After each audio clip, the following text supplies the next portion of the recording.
Good morning to all the professors, research scholars, students, and all the viewers who are joining us on YouTube. Welcome to the 1 week online workshop on studying history, perspectives, and sources, organized by Department of History, Jadavpur University. So we already had some enriching sessions on ancient and medieval Indian history. And today we will be starting our workshop on modern Indian segment. But before we move on to our main event, it's a humble request to every participant to please turn off their microphone and camera while the speaker is presenting. And also a reminder that the viewers can put up their questions on the YouTube comment section, and we will definitely pass them on to the speakers once the presentation is over.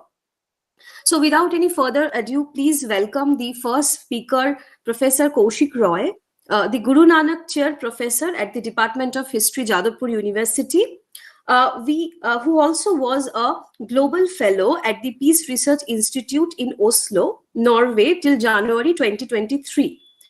Professor Kaushik Roy has worked intensively on South Asian and global military history. The scope of his work includes varied subjects like military recruitment, combat effectiveness, insurgency and counterinsurgency, ethics of warfare, war and technology, etc. Recently, his research interest has expanded to the future of warfare and the role of artificial intelligence. Currently, he is associated with a project headed by PRIO titled Warring with Machines. Professor Roy is also the editor of two series on military history published by Routledge. He is the chief editor of Military History Bibliographies Online of Oxford University Press, New York. Some of his latest works include Fighting Rommel, the British Imperial Army in North Africa during the Second World War, Routledge 2020, and also A Global History of Pre-Modern Warfare Before the Rise of the West, 10,000 BCE to 1500 CE, Routledge 2022. Today, he will be speaking on empire, nation building, and military historiography in the Indian context. So, over to Professor Roy. Thank you. Good morning, everybody. I thank the organizers and my fellow colleagues for allowing me to speak here, and also the audience. Now, we civilians don't like warfare. There's an old Roman proverb that you may not like warfare, but warfare likes you. The importance of warfare in Indian history cannot be denied. Some examples will suffice. Of the total budget of the Mughal Empire, some 80% went to the Mansabdari system, which was mainly geared for maintaining the cavalry contingents of the empire.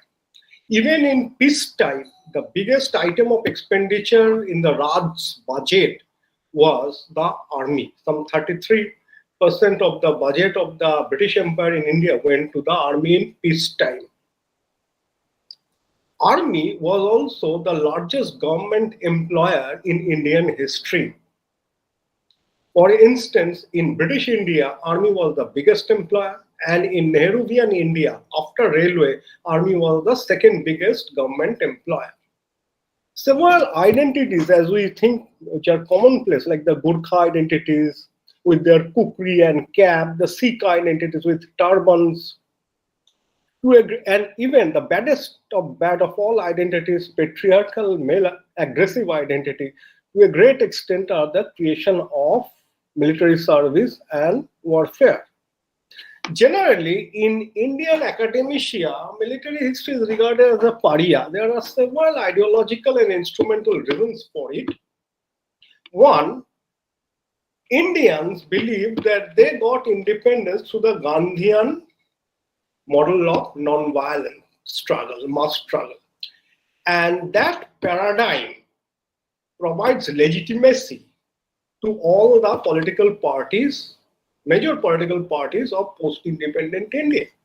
So, in that paradigm, the role of organized violence does not really fit in. Secondly, Indian academia, professional academic military history writing suffered because from the 1950s and early 60s, Marxism dominated Indian historiography. And in that Marxist paradigm, really, army, armed forces appear as an what you call exploitative force. From the 70s and 80s is the era of social history. And in that also, within that paradigm, really military history had no say. From the 90s and the new millennium onwards, using loosely the term postmodernism, all state institutions, including political diplomacy, their study have been relegated more or less to the periphery because of the primacy given rightly, depends on the perspective, to gender identities, identity struggle, marginal groups, etc. Here I will try to give a broad overview of the various models of history writing or military history writing which evolved in India in the last 200 years and which to a great extent was used or attempted to be used by the state in power to legitimize empire building under the Raj or nation building under the post-colonial independent India's polity. Modern military history writing emerged in India in the late 19th century under the British imperial scholar officials like Major General G.F. McMahon, John Kay, William Irvine. They were influenced by the German staff officers' model of history writing, which was heavily influenced by the Rankian tradition. In the German model, of history writing, military history writing rather, the focus was on decisive battles. Focus is on to fight a house-slashed, a decisive battle, which will be a kettle-slashed, all-run battle, and the heroes of this narrative drama are the great captains, generals. The focus is on generalship. Now, the focus on generalship in Western historiography actually started with Julius Caesar's commentaries. I came, I saw, I conquered, and that continued. Similarly, the Raj officials, in order to legitimize empire building, focused on the German model of military history writing and applied it in colonial India. So we have monographs on Lord Clive, Lord Wellington, who through valor, their art of generalship, established the empire in India. And the focus is on decisive battle. Following Edward Creasy's 10 great decisive battles of the world, in India, you have also Malison's 16 decisive battles of the world, which established the British Empire in India. And in this format, the enemies appear as dehumanized creatures full of treachery and profit-mongering people who are without any noble ideals, unlike the British conquerors. William Irvine further goes on following this model and introduces racialism when he argues in his book, The Army of the Later Mughals, that the Indians are not rational people. And so modernity was not present among them. They could not build modern institutions. This point, which was harped by the imperial scholars to legitimize British rule and to delegitimize any Indian attempt to challenge it, was further pushed, we'll see, by even the modern scholars of various hues in the 20th and early 20th century. We'll come to that later. Now, from the first decade or the second decade of the 20th century, the colonial model of military history writing was also seriously challenged by the emerging nationalist model of history writing per se and military history writing. For example, V.R.R. Ramchandra Dikshita, in his book, The Army of the Ancient India's Dead, P.C. Chakraborty, they argued that if the West had modernity or modern or rational principles in the past, which could be traced back to classical Greece and Rome, India also had such seeds of modernity, rationality, which could be traced back to the Maurya Empire.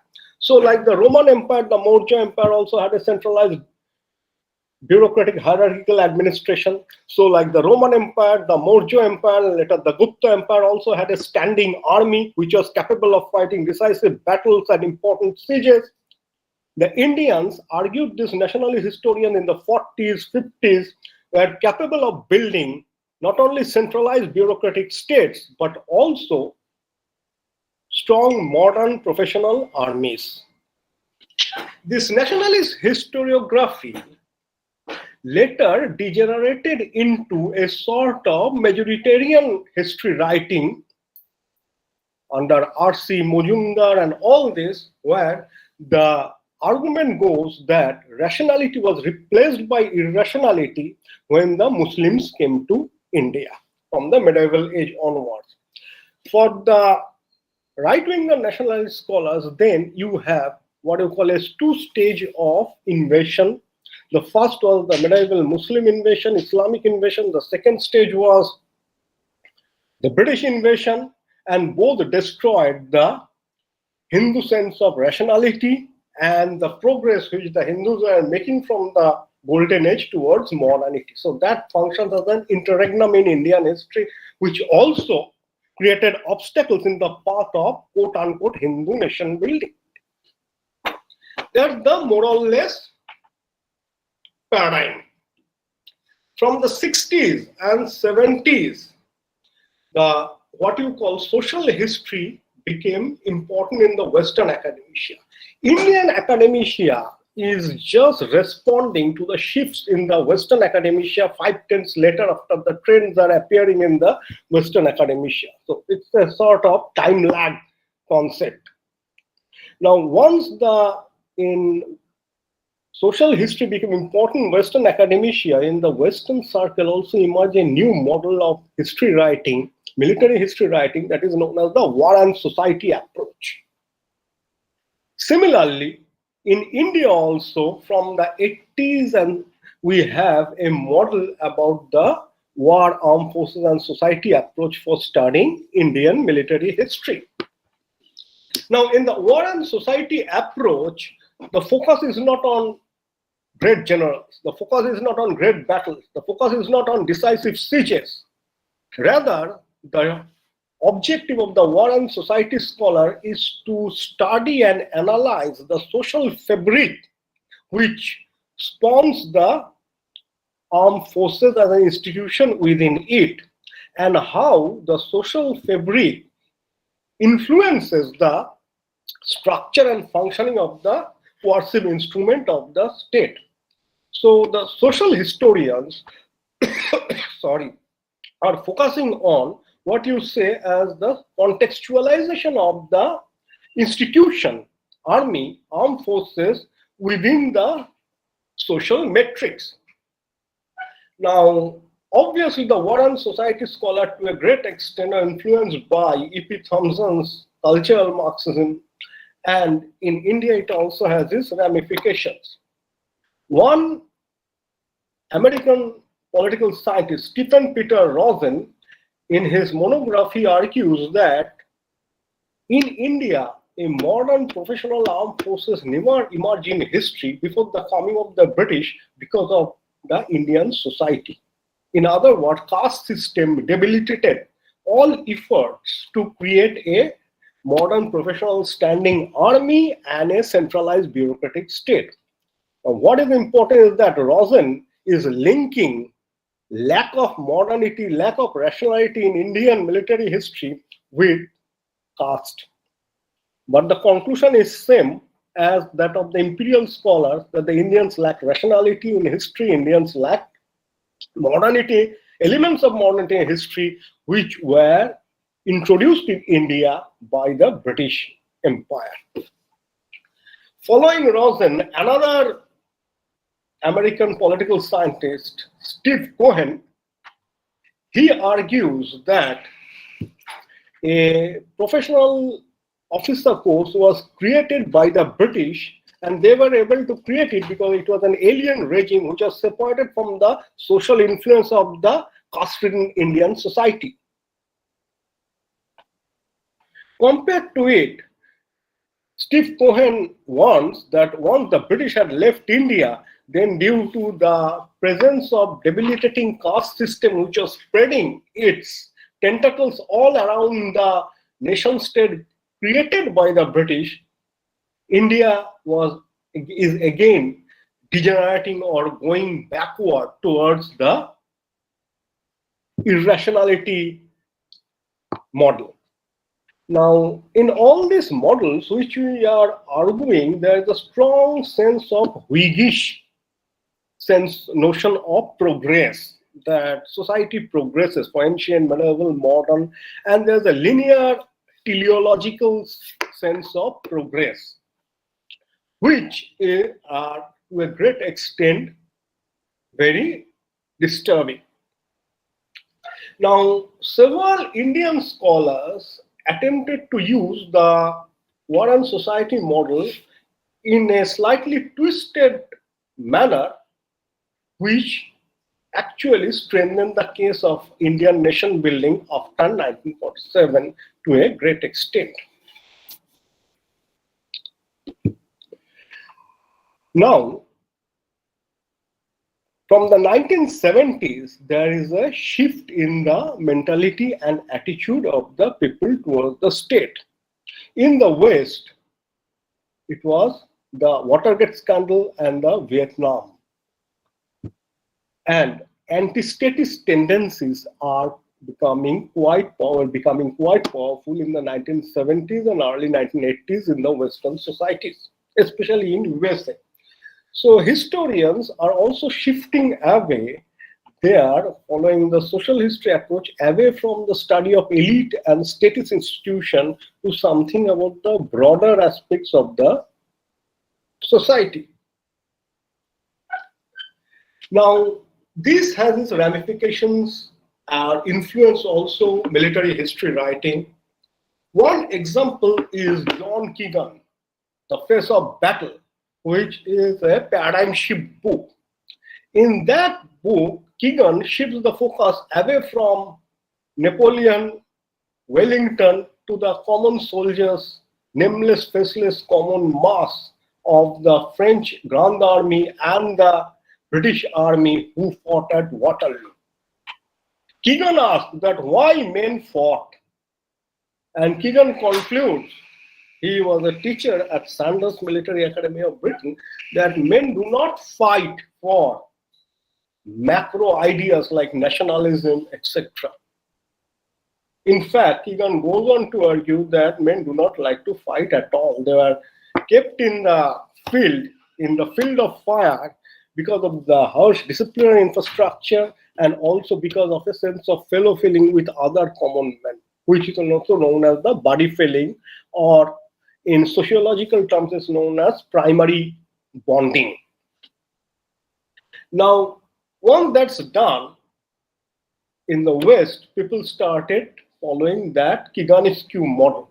There were studies of Cannae, where the focus is not on the Roman army's leadership or strategy or tactics, but the focus was on how the common Roman soldiers coped with the stress, strain, and the trauma and emotion of what's going on in the battlefield.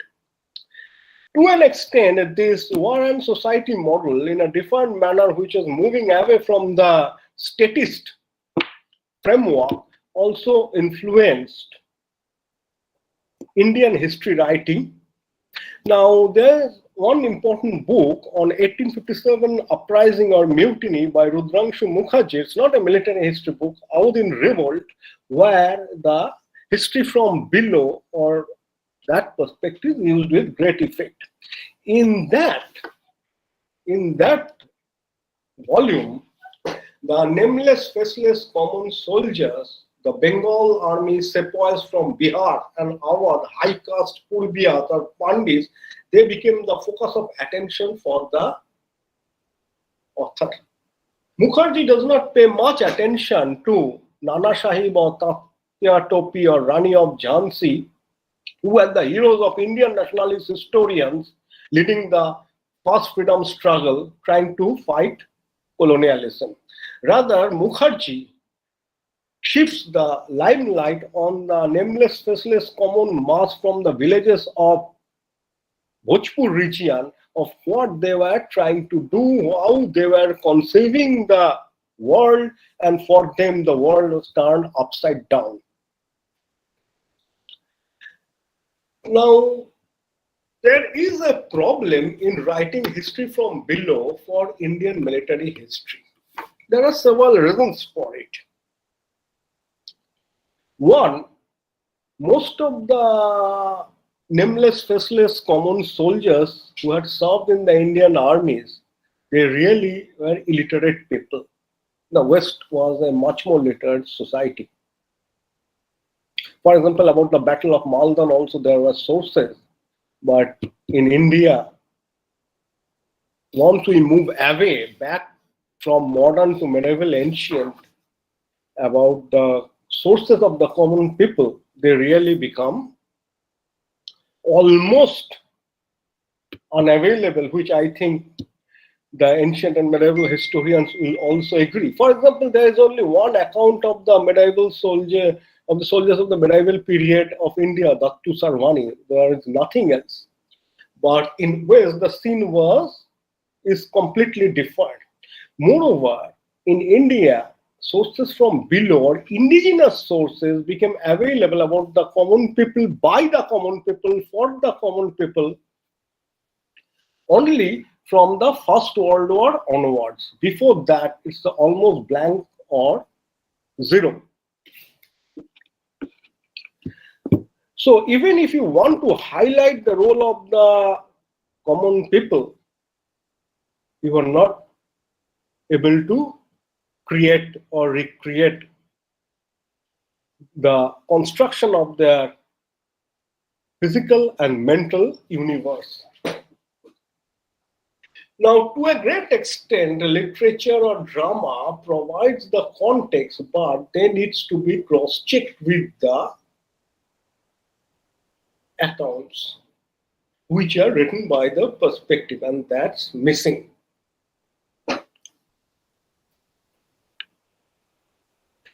Now, that is a great problem which prevented really the Kiganescu approach or history from below perspective within the war and society model to do much in Indian military history writing. From the 1990s, there is what you can call the cultural turn in history writing, which resulted in the rise of cultural studies in the West, and it also has its influence in the subcontinent's history writing or military history writing.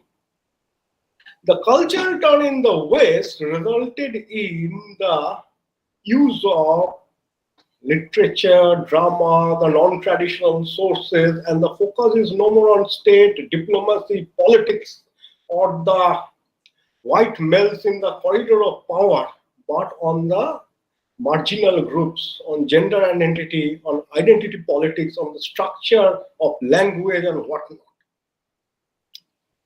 And this has its influence also on global military history writing and also on Indian military history writing.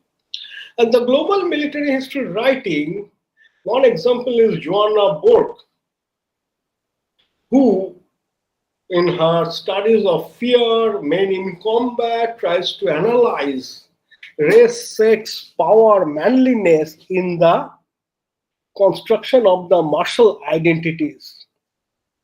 War, for them, in such approach is no more present. Rather, the objective is to understand how everybody participated, what everybody felt about warfare and the armed forces. So the focus is now shifting away from the institution per se towards the broader aspects of the society. Georges Duby had written a book about the Battle of Maldan, about the Battle of Bouvines, which was fought between the German Empire and the French Empire in the medieval age. And then Duby writes that the sources are so contradictory and giving different interpretations that history is almost becoming a fiction. Or for Dubey, military history is nothing but a fiction which was imagined by the chroniclers rather than what happened in the field. Here, one can smell the influence of Hayden White, or later what he said, that history and fiction not much difference. Joanna Booth in another piece, she writes that, following Dominic Lecapra, that sources are not merely,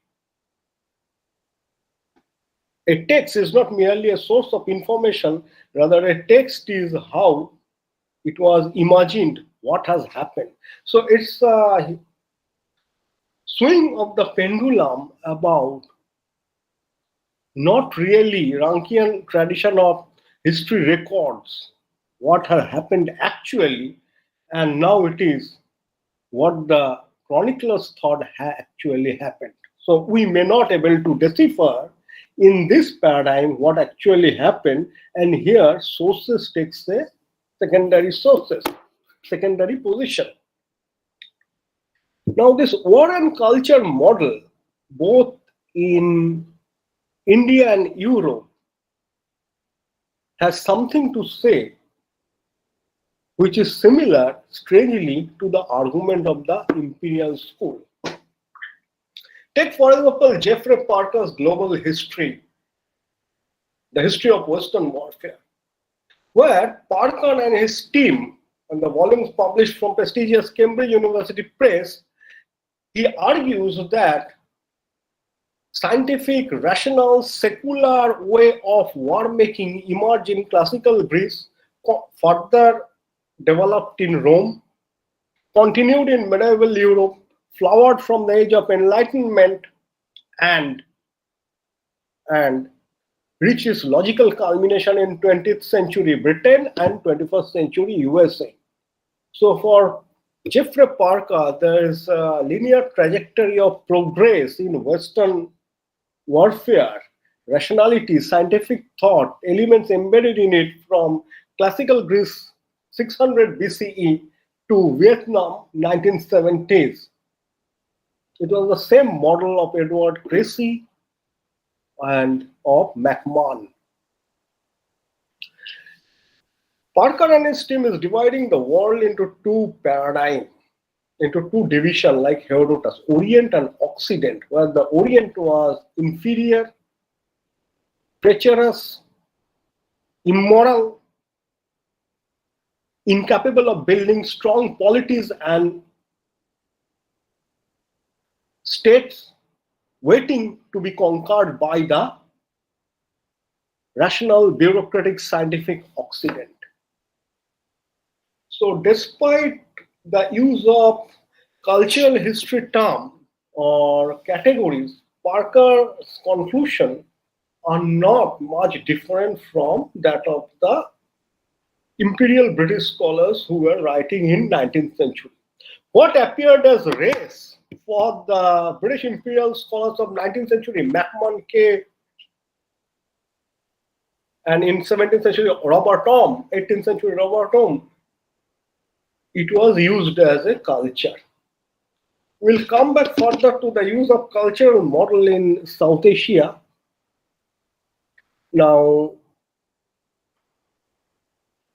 two Dutch historians, Jos Goemans and Dag Koff. Now, they added another element with this culture model, is that of the environment. The uniqueness of Indian history, Goemans and Koff argues, is that there was never a centralized bureaucratic polity in India. India was always decentralized, thanks to caste, thanks to ecology, vast demographic presence in India, monsoon failure, which created a cyclical model of the rise and fall of empires.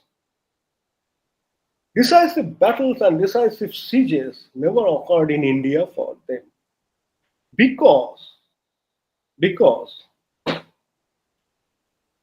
in India, warfare for them was a theater, a show, and the decentralized states of India, characterized by personalized sovereignty, cannot really create a disciplined army which could wage serious war as in the West. So the interesting thing is George Gomans and Doug Koff, despite adding elements of ecology in their paradigm, the conclusion remains same as that of previous Parker or before that Gomans and Koff. So the critical element in the model is changing. For 19th century British, it was race. For the late 20th, early 21st century war and society model, it was caste. Then it became culture, and later it added another some elements within is that ecology. But the conclusion remains same. And that is actually a thing for concern. From the other angle also, battles and sieges are not really in the agenda of the war and society and war and culture models for reasons of their politics, which we'll discuss a bit now. Take, for example, the old Cambridge school, which falls within the rubric of the imperialist historiography of late 19th, early 20th century. In the old Cambridge school volumes, 5 volumes were published. Armies and warfare played a very important role. A lot of space was given to it. For the simple reason, the old Cambridge school of Dodwell's team was following the model of the imperialist military history, that same assumption that armies and warfare led by the British played an important role in the functioning and consolidation of the British Empire in India. And India was held by the sword arm of the Raj, that's the army. British Army as well as the British Indian Army, which included Indians in the employ of the British. But the new Cambridge history, Pearson, Chris Bailey's team, armies and warfare vanished. And the new Cambridge history, to a great extent, most of the volumes followed the social history path. Why this occurred? One reason is that by this time, Bailey and his followers are arguing that India was captured by the British not by outright brutal conquest, but due to collaboration. It's what you call the soft face of imperialism, collaboration. In recent times, J.C. Sherman from Princeton University Press have a book, The Empires of the Weak, where he argues there was no conquest of the Western Europeans in America, Africa, or Asia. There's no diplomacy, trade, sufferance of the Asian rulers. There's no space for violence in the liberal face of neo-imperialism. What about the medieval scholars of India who have done path-breaking work on Indian medieval history? Take, for example, the historians of AMU or the Indian Marxist Muslim historians, Irfan Habib and his team. Nothing much has been written about the warfare in Mughal India, despite the fact that the Mughals maintained almost 1 million men under the arms and fighting was going on everywhere and anywhere. Probably here we have to speculate that Habib and his team are anxious that any focus on military history or the military achievements of the Mughals might spark the debate about whether the Muslims conquered India or not. So better military history is relegated to the background. The only exception among this Aligarh team is Iqtidar Alam Khan, who had a book on Mughal military technology. But here he tries to follow the history from below perspective, where Iqtidar Alam Khan says that spread of firearms in the society enabled the small peasants to challenge the overarching feudal Mughal rule. So for Iqtidar Alam Khan, firearms was what you call a ladder for upward social mobility and for challenging the state. Some other people have also worked on medieval military history, but they have not really become famous. One was Jagadish Narayan Sarkar. Another was Ali Athar about the early medieval India. Probably because it does not really gel with what the Indian public wants or what the Indian government wants.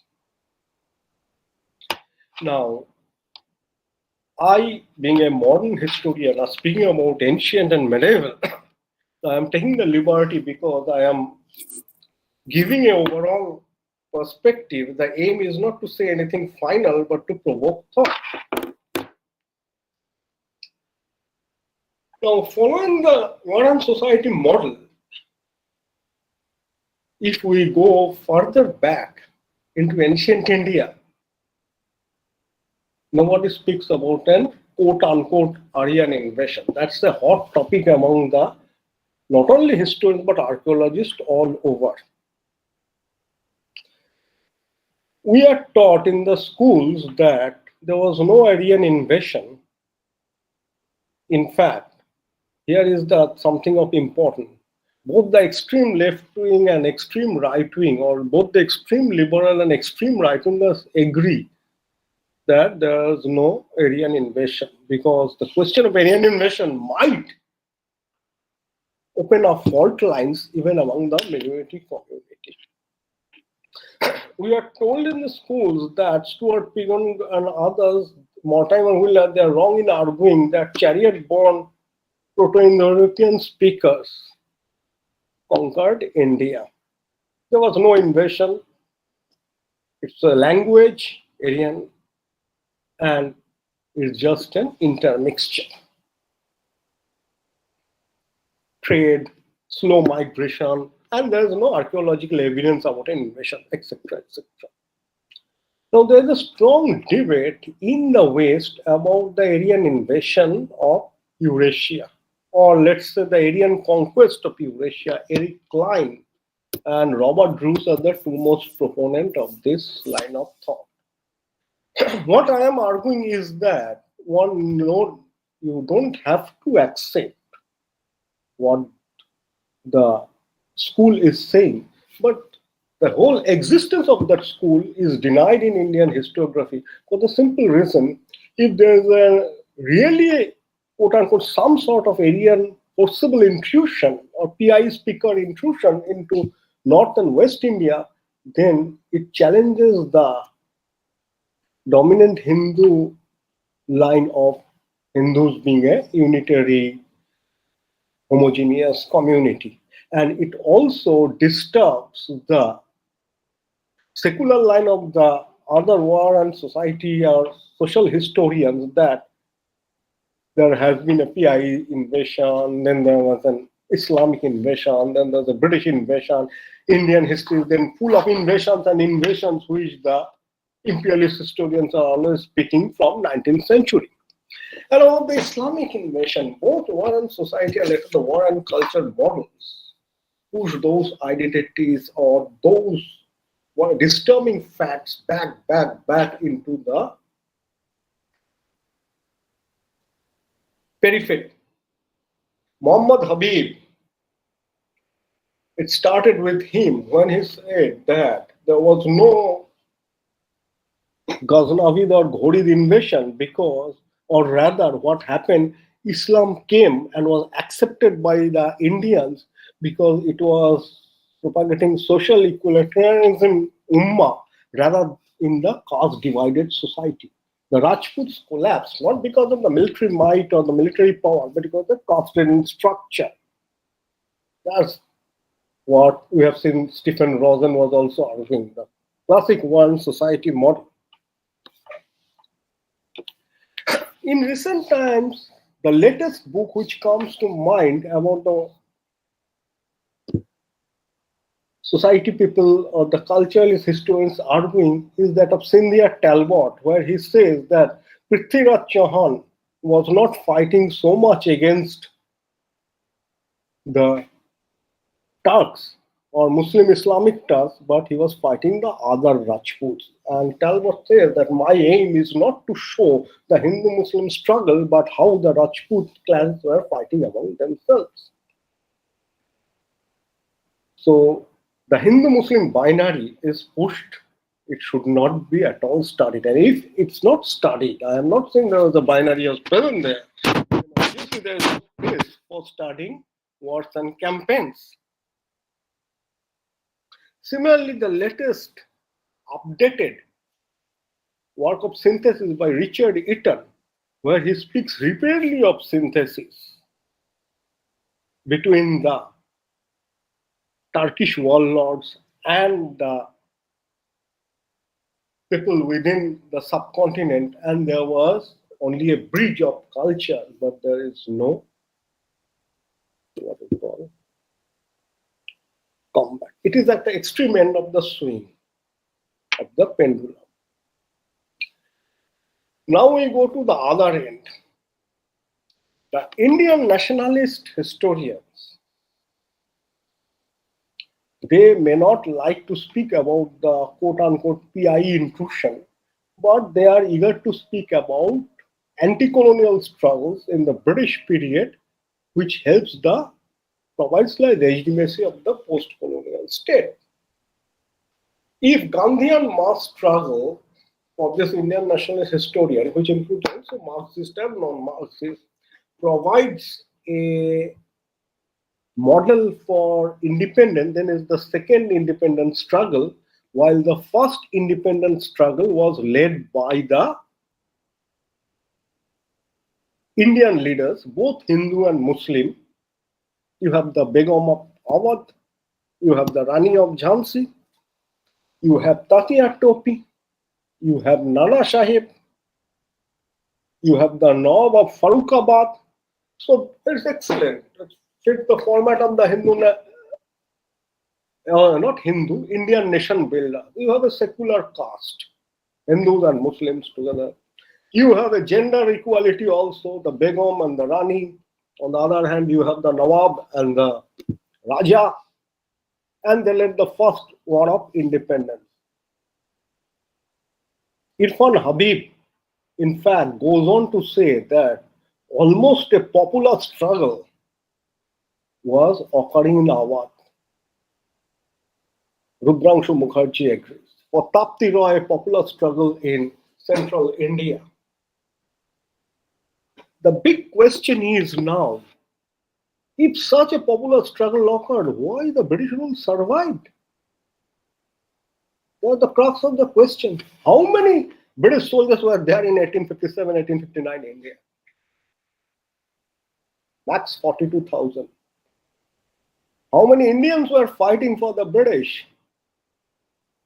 120,000. The lowest count. So forget about nationalism.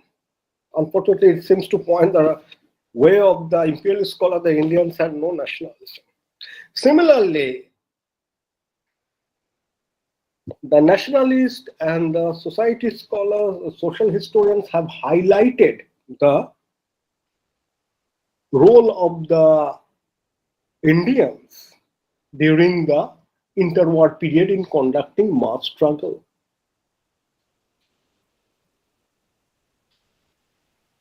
the fly in the wheel in this argument that the Indians were becoming anti-colonial in the interwar period between First World War and the end of Second World War are facts and figures. Facts and figures are important, like it or not.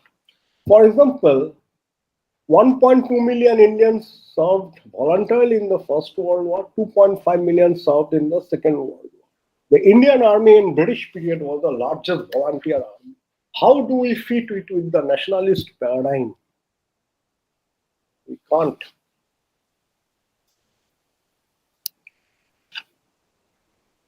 And so, since the military history does not fit the nationalist paradigm, relegate it. Since military history does not fit even the liberal war and culture model, push it. About independence, Chris Bailey and Tim Harper had written 2 volumes which throw severe light on the Indian decolonial struggle. Forgotten War, Forgotten Armies. All undergrad students in the leading union universities know about Bailey's Rulers, Townsmen and Bazaars. Even very few Indian undergrad or postgraduate teachers have heard about or read, probably heard, about these 2 books by Bailey and Tim Harper, Forgotten Armies, Forgotten Wars, because it really does not gel with what we would like to hear. In these 2 books, Bailey and Harper argue that India became independent, or the British were forced to decolonize because of the global power shift which occurred, and in that the British Empire was destroyed financially and physically due to the Axis threat to their hegemony between 1939 and 1945. And this brings to the last topic, which is a hot topic among Indians, and then I will end my survey of the Bose syndrome. There are a lot of books about Subhas Bose, cinemas too, I am not going into it, by the popular historians. One disturbing thing which I am witnessing the last 10 years is the rise of popular history. Probably it is part of postmodern culture. Apna time aayega, that everybody can say anything about everything. You have Uday Kulkarni writing about Nana Sahib, about Panipat, about Mahatma Sindhia. You have the retired CEOs, social activists, social workers writing books, monographs on Rajendra Chola. I mean, sources are probably not that important. What about the critical historical inquiry methods that professional institutions teach? Yes. Back to Bose. There are many sayings about Bose that Bose stood up to that Axis madman Adolf Hitler, etc., etc. And I heard in NCR, in a high-level meeting at Delhi, that people are quoting about Bose, historians, from what is written in NCRT and hearsay. Now, the idea about Bose is that Bose stood up to the Axis challenge, argued vehemently for Indian independence, and then a strange line being taken by the left historians of Bengal that Bose was trying to establish a relationship with Soviet state after the Second World War, and the Soviets are probably interested. And we'll not deal with the popular debate about whether Bose was alive, because it's not worth dealing. The thing is that the most detailed account of what Bose did in Europe comes from the German sources of the Third Reich. In the meeting between Bose and Hitler, Bose was appearing as a supplicant. And Hitler was taken aback when Bose said that, what advice you have as an old revolutionary. So, despite the image of Bose having an upper hand in the Hitler-Bose meeting, it was the other way around. Hitler did most of the talking. Bose was a mute spectator most of the time. And we all know that he follows the Führer's advice of coming to Southeast Asia. Now, towards the end of Second World War, when Bose knew that Japan would surrender and he would be left in the lurch, he tried to send feelers to USSR. But it was clear that if he goes to USSR, he will be arrested. And there are medical and physical evidence that the aircraft in which he was traveling with such senior Japanese officials, it crashed after taking off. There is no doubt or any about that. Now, one thing which is important, which comes back to our nationalist argument, is that in the meeting between Bose and Hitler, Bose raised the issue of India's non-violent struggle and about how Mohandas Karamchand Gandhi, Jawaharlal Nehru, he had good words for them, are fighting the British. Hitler curtly told him that you don't talk about struggle in India. How many British soldiers were there in India here, Bose? 30,000 or less than that. What's your population of your country? 300 million or more than that? Every day, my army is engaging more than 30,000 soldiers.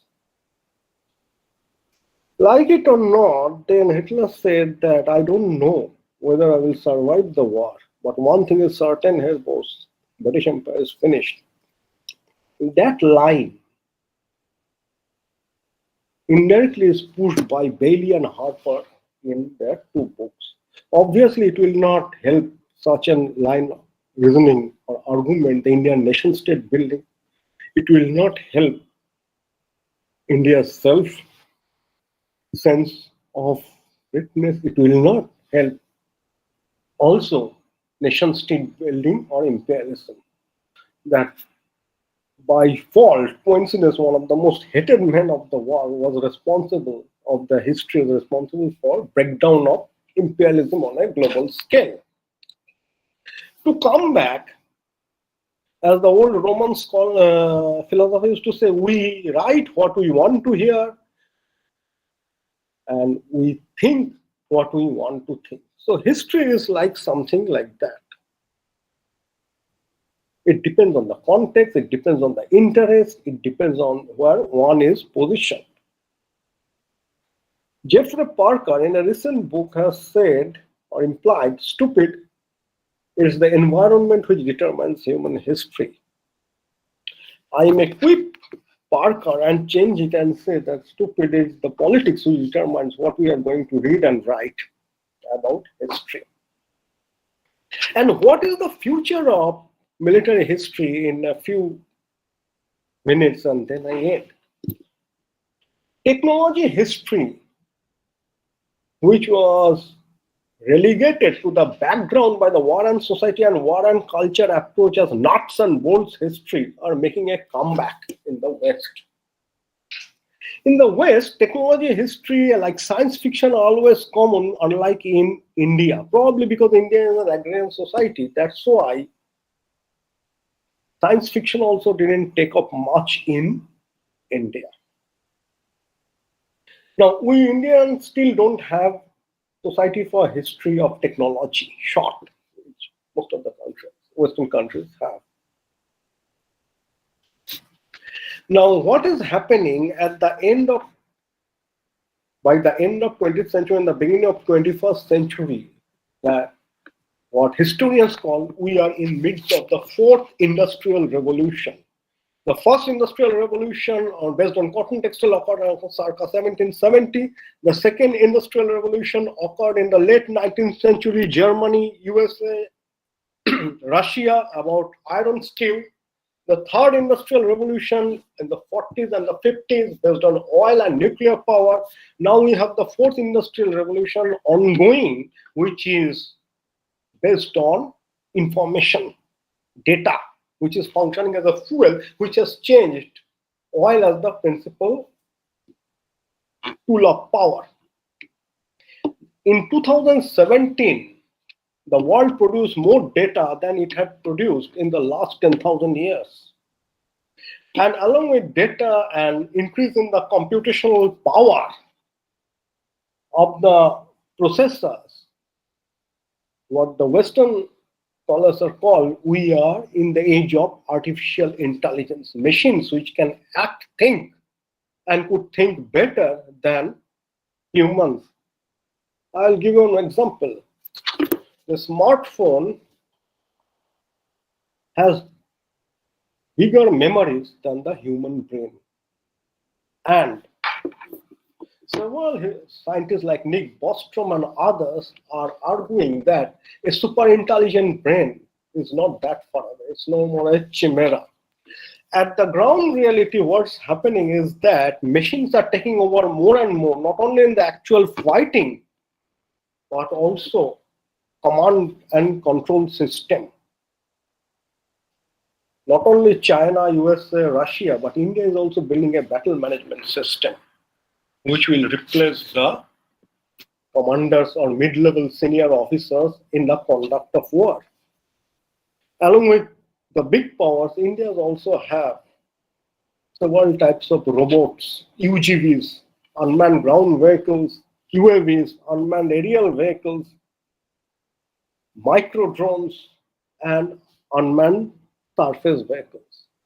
All these changes have or innovations have resulted in the spark of technology and history writing. The danger in such writing, it has yet to come in India, is writing is that social and cultural values are again relegated to the periphery. And that's I think a limitation of the latest type of history writing or military history writing, which is emerging in the West. To sum up, last line, that what will be the future of military history writing? As General Lieutenant Colonel Philip Gottlieb von Clausewitz said that warfare is one of the most uncertain things. The future of military history also is uncertain. Thank you.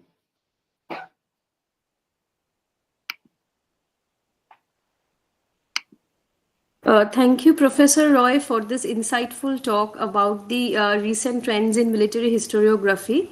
Now the floor is open for question-answer session. So the first question comes from Oyonabhu Banerjee.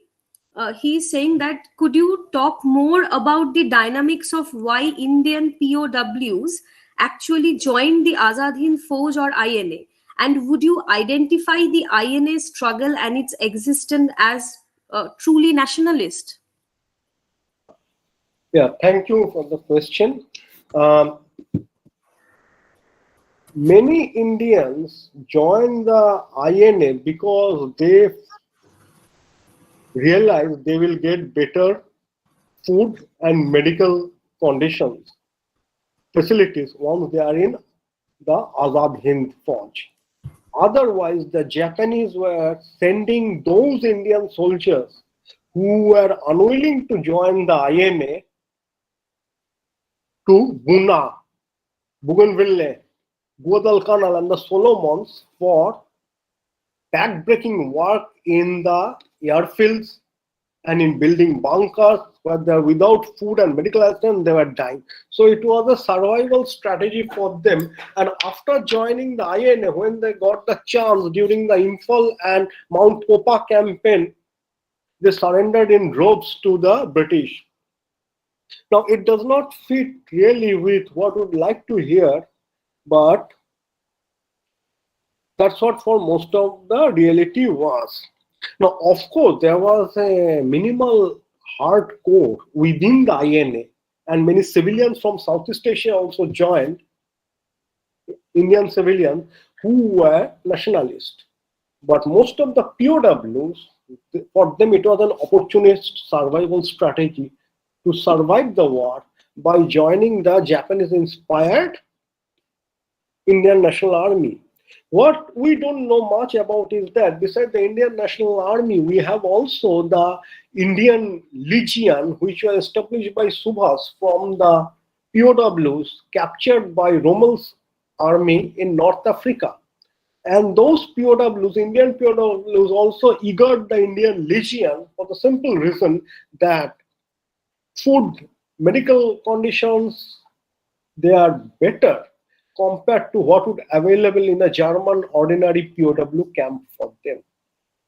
And they also surrendered peacefully when Nazi Germany surrendered in May 1945. Thank you. Sir, another question from Shumanto Maiti. He's saying that, sir, nationalist historians always glorify the Chola invasion of Southeast Asia. Is this a reaction against the British imperialist historiography to show that India also had a glorious colonial empire?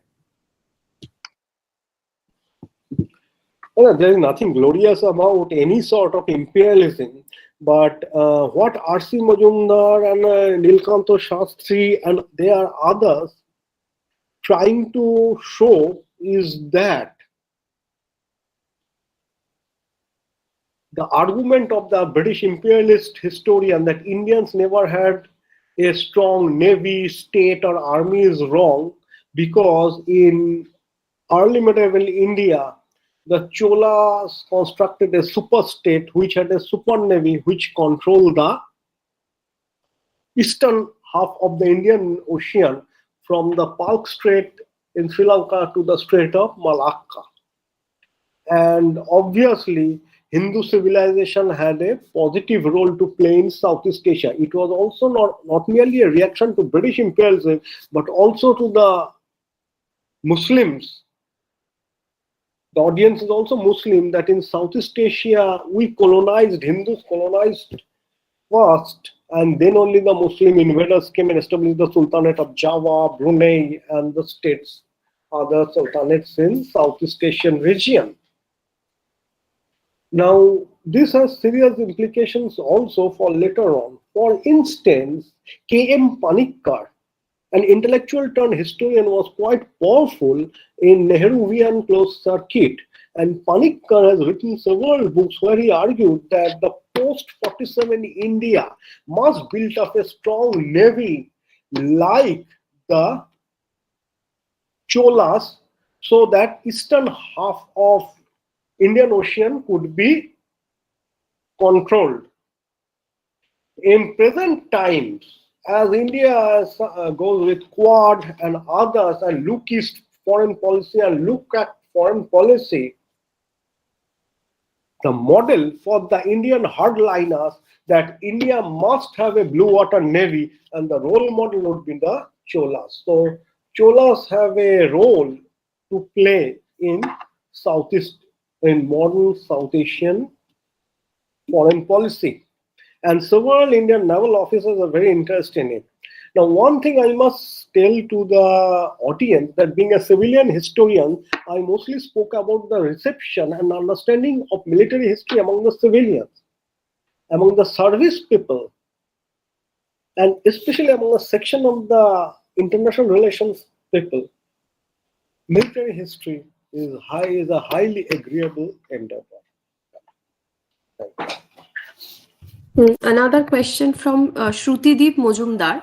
He's saying that since AI gets enriched by better and newer understanding of information, can one assume that studies in military history, even in the areas of facts already established, will get more impetus now? Well, there is a slight danger in it. The danger is that AI is so complicated and it is so what you call based on networks and machines, and that rather than the historians and the philosophers who are also related with the AI projects all over the world, it is the scientists and the engineers who are calling the shots. Now, it is the duty of historians to contextualize anything which is regarded by as new or innovative. For instance, the Naval Warfare School at Rhodes Island, they're speaking of swarming drones. Now, swarming is an old tactics which is also pursued by the Scythians against Darius' army at the Pontic Steppes, or by the Mongol light cavalry against the Khwarezmian emperor. So, historians' job is to give the ideas and the new pieces of technology a context, a continuity, and also to show the changes, to contextualize everything in time and space. Whether the new technology which is shaping warfare will result in further dehumanization of warfare and military history, or result in greater participation of the military historians in understanding what's going on, that only the future can tell.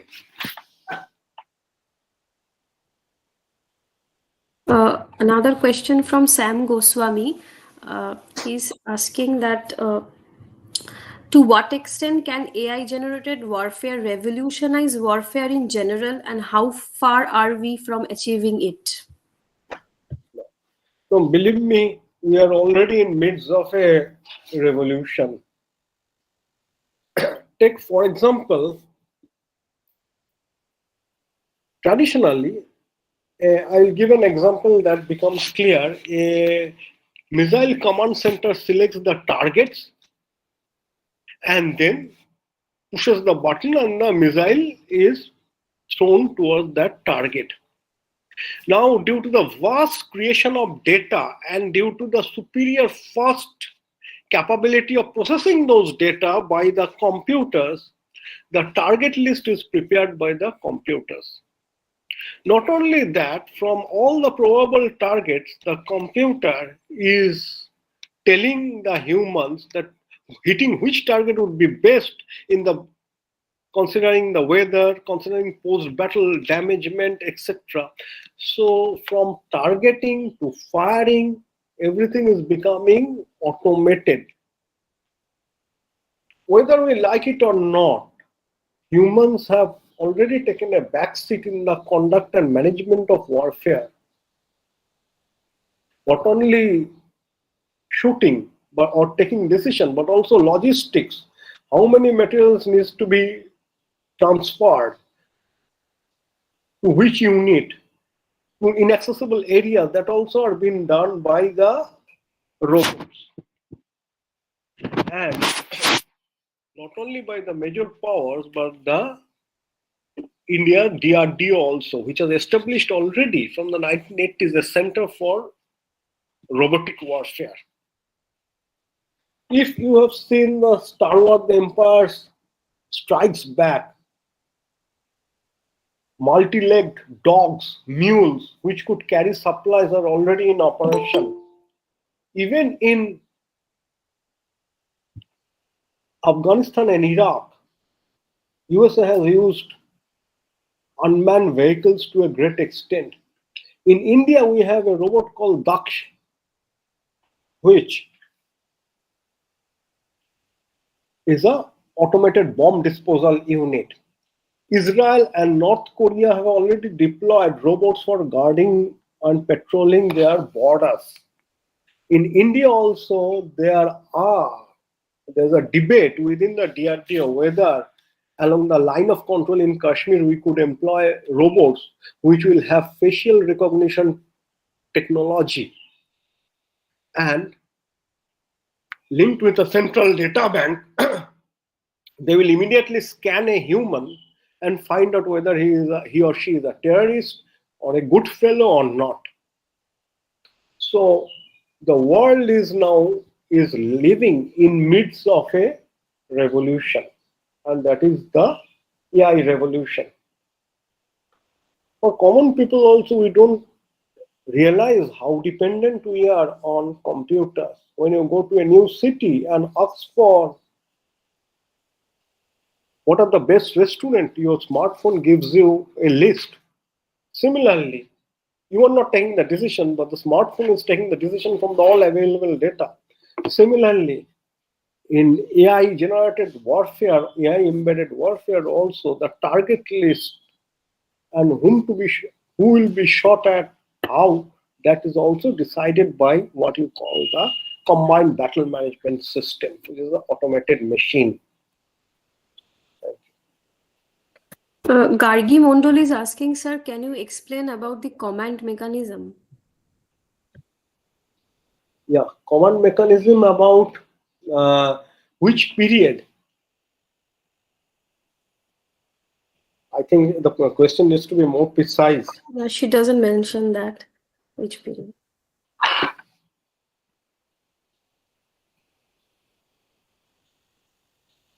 Okay, so the next question is from Anuprita Chatterjee. She's saying that how Jhansi regiment was institutionalized and how did women contribute to it?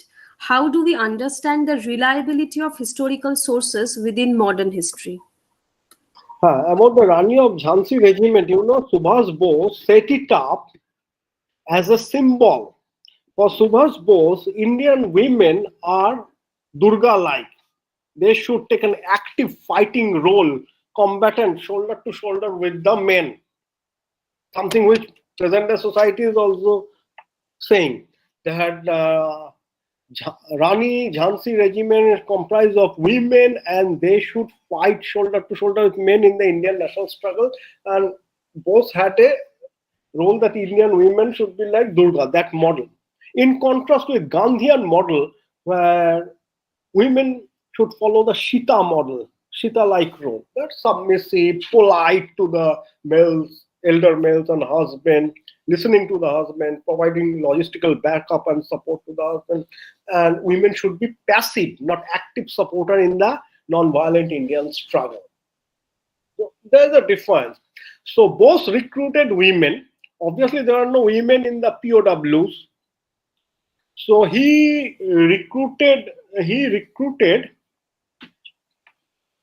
the lower caste Indian women who were in Southeast Asia, the diaspora. For example, those who are rubber tappers, those who are the wives of the worker, etc. Many women joined because it allowed them to escape a bad husband, unloving family. Moreover, they were getting money, they were getting prestige, they were getting a dress, they were getting a rifle, which increased the status of the thing. So Subhas was using this Rani Jhansi regiment as a symbol for emancipation and upward mobility of the Indian women, mostly the South Indian women who joined the Jhansi regiment. Now, as far as combat effectiveness is concerned, and you will not like it, it's hopeless. They ran away and they have to be transported and protected, so it created a logistical stuff. The Japanese Burma area army was very angry that they told Subhas that you should not be playing this political drama. This is war going on and there's a shortage of trucks, etc., etc. So we can't transport them. Instead of fighting, they are an added burden to the military combat machine. I am not saying or I am not implying that women can't be combatants. But in that particular circumstance, in that particular juncture, the Rani Jhansi regiment was not a combat effective instrument. Militarily is useless, but is a politically step. It raised the expectation and of the women all over India, then and later also. So that's a politically positive step. Now, how do we understand the reliability of the historical sources within modern history? Well, it has to be a much more specific question, but In the positivist empiricist tradition, sources are taken at absolute value, but thanks to the cultural studies, they have sensitized us to the biases and prejudices of the sources. Now, the problem with positivist historian is that they believe, as an empiricist, everything is in the source. The problem with the culturalists is that interpretation is almost 180 degree. I will give one example that will probably make things clear. For example, there is an account of the Arab conquest of Sindh Chachnama. For the positivist empiricist, Chachnama shows how the Arabs destroyed the Buddhist kingdom of King Dahir in Sindh and captured Sindh and made it Islamic. From the opposite pole, Mannan Ahmed in the book published from Harvard University Press, following the postmodernist cultural logic, argues that Chachnama is not speaking about conquest. Chachnama is speaking about collaboration, negotiations, diplomacy, cultural synthesis between various groups resulting in a composite state. So, we historians have to maintain a balance, and that depends on that particular individual between these two extreme notes. Thank you. The last question, Gargi Mondol is asking, did Royal Indian Navy mutiny made any impact? Yeah, certainly it made impact. It made the British extremely nervous. It also made double impact because it was not led by any political party like the Muslim League or Congress. It was a uprising, spontaneous uprising from below. Not only the British were afraid, the Congress were afraid, the League was afraid, everybody was trying to push it down. Everybody afraid that all the state institutions, police, judiciary, and the army would disintegrate, and they could not build up a post-colonial state. So that tried to stop it. In fact, if anybody is interested, you should ask the next speaker, Dr. Anirudh Deshpande, about Royal Indian Naval Mutiny, because he has worked on it. So thank you, sir, for responding to the questions. And now we will move on to our next segment. Thank you, everybody. Again, to remind everyone that questions should be written on the YouTube chat box while the speaker is presenting. So please welcome now Professor Anirudh Deshpande from Department of History, Delhi University. He was also a Teen Murti Fellow from 2001 to 2005 and ICCR guest professor at the Vienna University, Austria till 2015, and also a visiting professor at the NBU Shiliguri and at History Department AMU. His major publications include The British Raj and its Indian Armed Forces, 1857 to 1939, Oxford University Press, 2002, Hope and Despair, Mutiny, Rebellion and Death in India, Primus Books, 2016, and also Oitihashik Nau-Sainik Bidroho, 1946, or Bharatiya Jan Andolon, Akar Books, New Delhi, 2022. Since 1992, he has published regularly in the EPW, IESHR, the Inclusive Online, and the Gordon Martel edited Encyclopedia of War. In 2015, he wrote the introduction to Govind Pansare's Who Was Shivaji. He has also published short stories in English and Hindi. Today, Professor Deshpande will be speaking on anachronism, historiography, and the risk of misusing primary sources. So over to Professor Deshpande. Well, thank you very much for the brief introduction. Am I audible? Yes, sir, audible. Okay, today's topic is historiography and the risk of misusing primary sources, and I'm going to talk about anachronism and the writing of history, especially with respect to early modern Marathi language sources, on the basis of which a large amount of nationalist Maratha historiography is based. Basically, the paper is about interrogating sources very carefully as a historian in order to challenge many established assumptions about history as factual and as narrated by historians over the last several decades in India. So let's look at a possible definition of anachronism. The Webster's Dictionary defines anachronism as a quote-unquote a chronological misplacing of persons, events, objects, or customs in regard to each other, and a person or a thing that is chronologically out of place, especially from a former age that is incongruous in the present. And it's a good thing to actually go through dictionaries once in a while to be able to understand the etymology of words which we take for granted.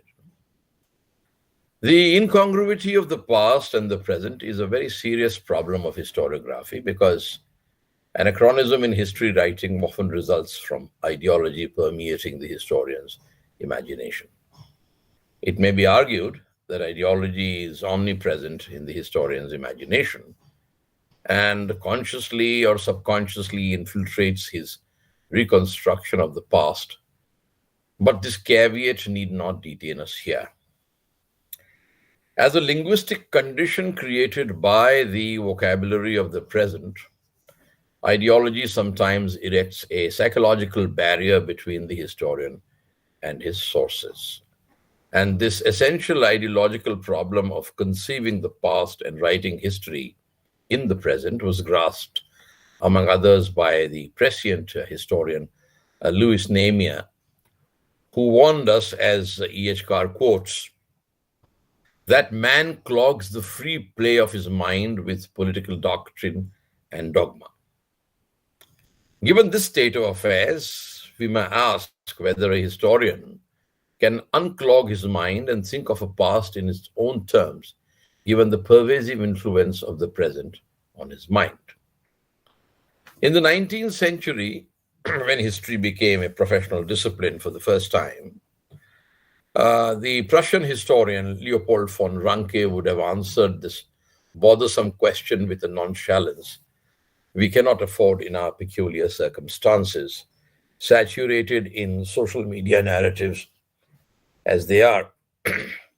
So the pendulum of this entire debate in our times has swung towards ideology, especially nationalism, so decisively that serious historians can no longer resist the allure of scientific objectivity. But that, of course, does not mean that you go back to positivism, which is a different question altogether. Perhaps the historian must try to unclog his mind. As Carr puts it, because the past is intelligible to us only in the light of the present, and we can fully understand the present only in the light of the past. So the question is, how much of the present can we allow to dictate historiography? The problem of understanding the past in the light of the present, including, of course, in the language of the present, has exercised the historians' minds ever since history became a modern scientific discipline. There are observations on this methodological problem in the work of Marc Bloch, published in 1953. For example, Bloch says, rather philosophically, that, quote unquote, a good half of all we see is seen through the eyes of others. This includes what is read and heard today and the sources of history produced by the past observers of events. Thus, to the short-lived joy of those who dismiss or trivialize history, the traces of our past seem blemished even before we incorporate them in written history. So the past appears to us in several layers of interpretation, which develop over time and space. Bloch's telling comment raises the fundamental question of treating history as a credible modern discipline and enterprise fraught with linguistic dangers. Language complicates the writing of critical history. Over time, the master wrote, the meaning of words with the same spellings change. And to quote him, to the great despair of historians, men fail to change their vocabulary every time they change their customs. Thus, words like benefice, fief, and villain meant different things in different temporal and social contexts. So, how do we interpret the past while language lays traps in our way? According to Bloch, a historical phenomenon can never be understood apart from its moment in time. This is true of every evolutionary stage, our own and all others, unquote. This may seem like a vindication of 19th century positivism and might warm the cockles of a postmodernist or radical partisan. That, however, is not the point, because Bloch, after all, would hardly have advocated history's return to positivism. The French pioneer only wanted history, quote unquote, to renounce its archangelic airs, because an understanding of the people is the aim of purposeful history. By understanding people who inhabited the past, Bloch introspected, perhaps the conflicts of the present can be avoided. In simple words, judging the past can produce drastic political consequences only too obvious in the age of sectarian conflicts in which we live. And since the solution lies in a problem correctly stated, the past can be understood only if the historian becomes self-reflexive and alert to the anachronisms of the present in which he reconstructs history. So, writing reflective and self-reflexive histories is not the same as writing fiction in the name of history. Carlo Ginzburg, who follows Marc Bloch very closely, reiterates the dilemma pointed out by Bloch. To quote Carlo Ginzburg's important essay on anachronism and history, historians start from questions using terms that are inevitably anachronistic. An honest historian would modify his language as his research progresses from the general, which conditions his vocabulary, to the particular and back. In the process of written history and the historian, written history and the historian both are transformed, and a synthesis evolves to another level. The fruit of such meticulous labor ripens over years spent in libraries, archives, and the field. In sum, the dilemma created by modern language in which we conceptualize the past is solved only if the tension between our questions and the answers we get from the evidence is kept alive, to use Ginzburg's words. Ginzburg concludes the argument by suggesting the following. If the difference between our words and theirs is carefully preserved, it will prevent us from falling into two traps: empathy and ventriloquism.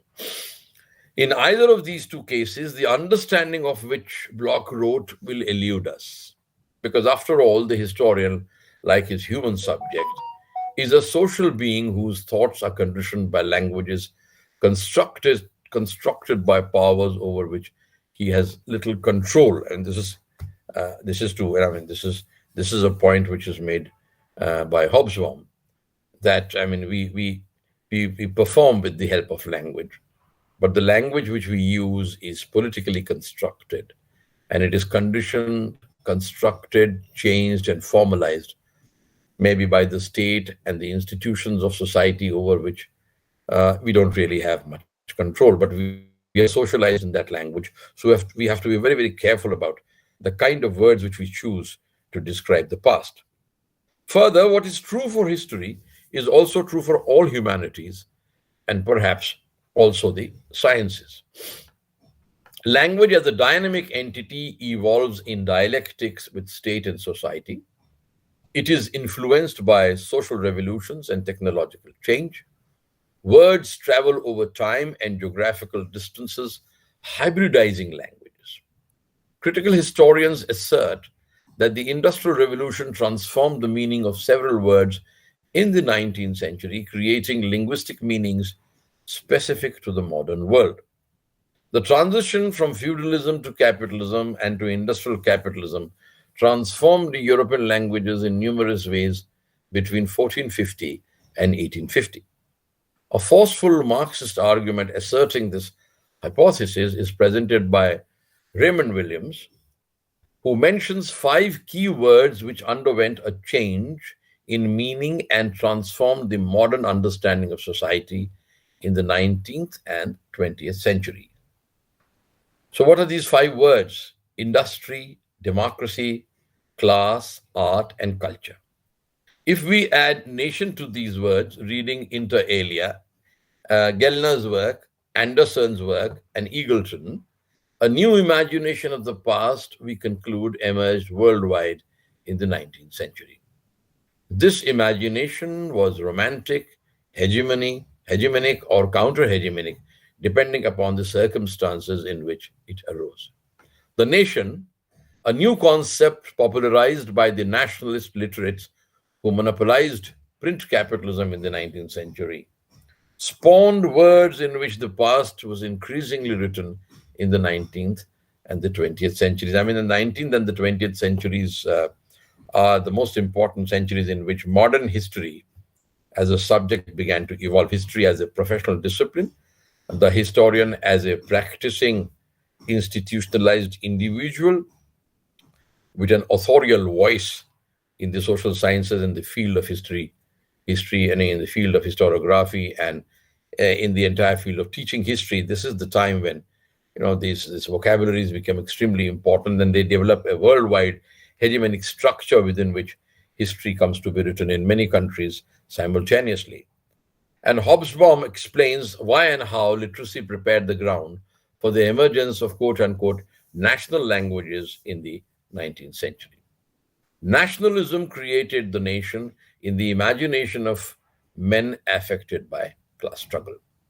Influenced by the French Revolution, it predated the wars of the liberator Simon Bolivar.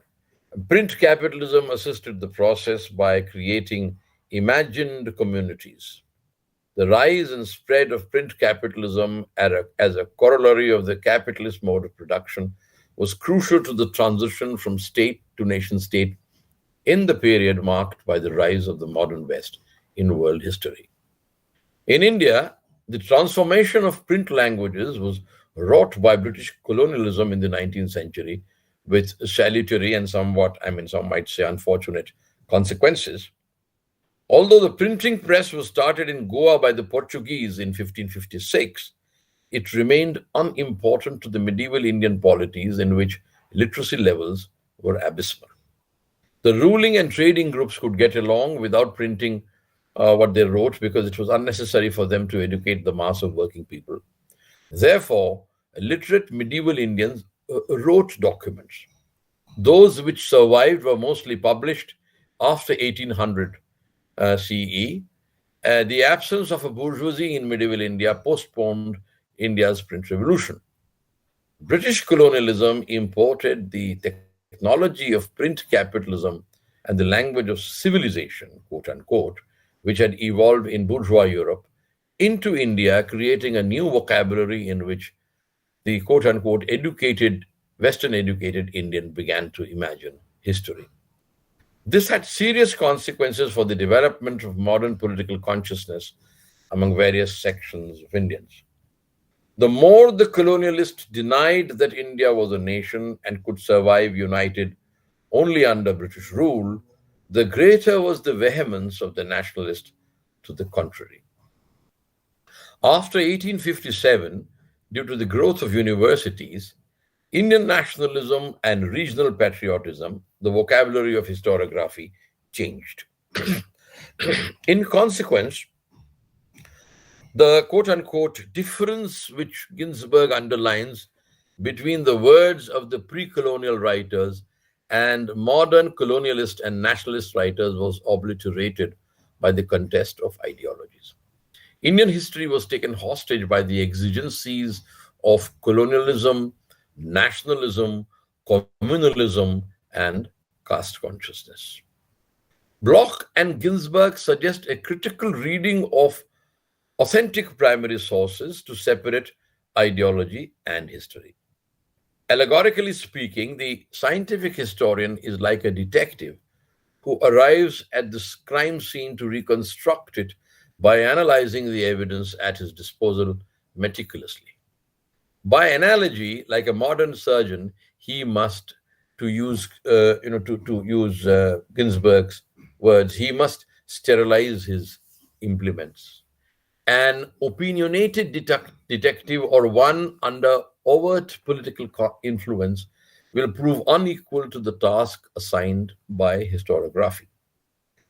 Therefore, a critique of historiography is part of the historian's armory because sources are often misinterpreted by excited historians, and without an understanding of historiography, no written history is possible.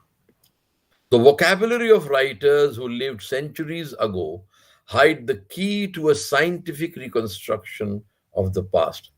As Paul Thompson puts it, the past speaks to the present in many voices, which we must not only hear, but carefully listen. We can write our story only after listening to these voices, which speak alien tongues for a considerable length of time. This does not mean that the historian is value-free. It only means that a good historian comprehends the difference between his values and the fruits of his own diligence, for too often revolutions happen in the historian's minds long before they are witnessed in history. The substantive world of the past is all too often different from the normative world the historian's mind inhabits. So let me talk a little bit about the vocabulary of primary sources and what we can generalize on the basis of that vocabulary, especially which we find in the pre-colonial, pre-modern sources of Indian history. Words, as you all know, cause confusion because all words are concepts. Let's take a word, for example, let's take the word zamindar, for instance. It perplexes the Indian student of history and foreigner alike. It meant one thing in Mughal India and quite another in the agrarian Bengal fashioned by British revenue policy, while it referred to the class of large upper caste absentee landlords created by Cornwallis in 19th century Bengal. It signified a peasant proprietor in the areas which eventually became Uttar Pradesh, as also Punjab during the colonial period. Sometimes the words zamindar and jagirdar are used interchangeably, confounding matters more. Comparatively speaking, what would the words mean now? The Hindi word kisan, for instance, denotes a peasant proprietor, but is used to describe the peasantry en masse, the overwhelming majority of whom are poor and marginal farmers. A marginal peasant who works as a farmhand to supplement his meager income becomes a mazdoor. Now below, in the next part of my presentation, I focus on a word which is desh, which is loosely translated into English as country or in Urdu, the mulk. Let us take the phrase Deshbhakti. The phrase Deshbhakti comes from Desh and not Rashtra. So Deshbhakti is very different from Rashtra Bhakti, like Desh is very different from Rashtra. In medieval times, Desh denoted in general a patria.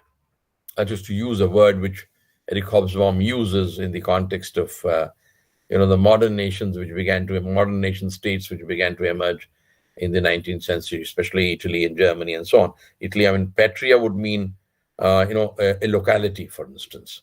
The meaning of patria, the root of patriotism, is a natural habitat.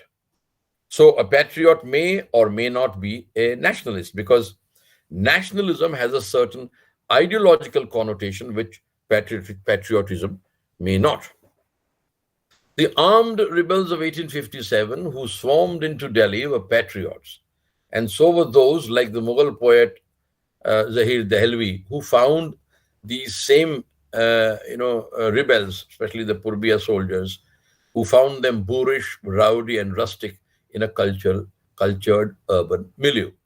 So you have two patriots. You have the Purbiyas who are the patriots, and you have people like Dehelvi, the literati of Delhi, who are also patriots. They love their city, they love Shahjahanabad, they love their culture, but they find the other patriots boorish, rowdy, and rustic in a cultural urban milieu to which these people did not belong originally. So the patriots of 1857 were not nationalists simply because they were not animated by nationalism, which is an ideology and a modern ideology. The later Tagore, a good example, remained patriotic but became a critic of nationalism.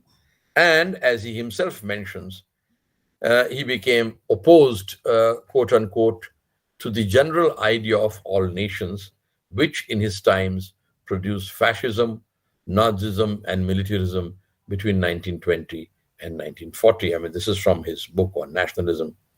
You can actually read this book to understand the difference between patriotism and nationalism and why Tagore was opposed to the general idea of all nations. In modern Hindi and Marathi, nation is Rashtra. Used for the English word nation, it is conspicuously absent from several signally important pre-colonial Marathi primary sources. In fact, when you read these sources, even the nomenclature Maharashtra derived from the ancient Apabhransha Maharashtri, or the word Maharathi, meaning a great warrior, worthy of grants and remembrance, is missing from the primary evidence. The Marathas, who emerged from the peasant Kunbis, were people who spoke variants of Marathi. Extant literature on the subject suggests that the hybrid vocabularies of castes like the Pardhis, Mangs, or Ramoshis are different from the lexicons produced by school textbooks increasingly from the 19th century onwards. The standard textbook Marathi, like other state languages, is a comparatively new product manufactured in the shade of modern regional politics.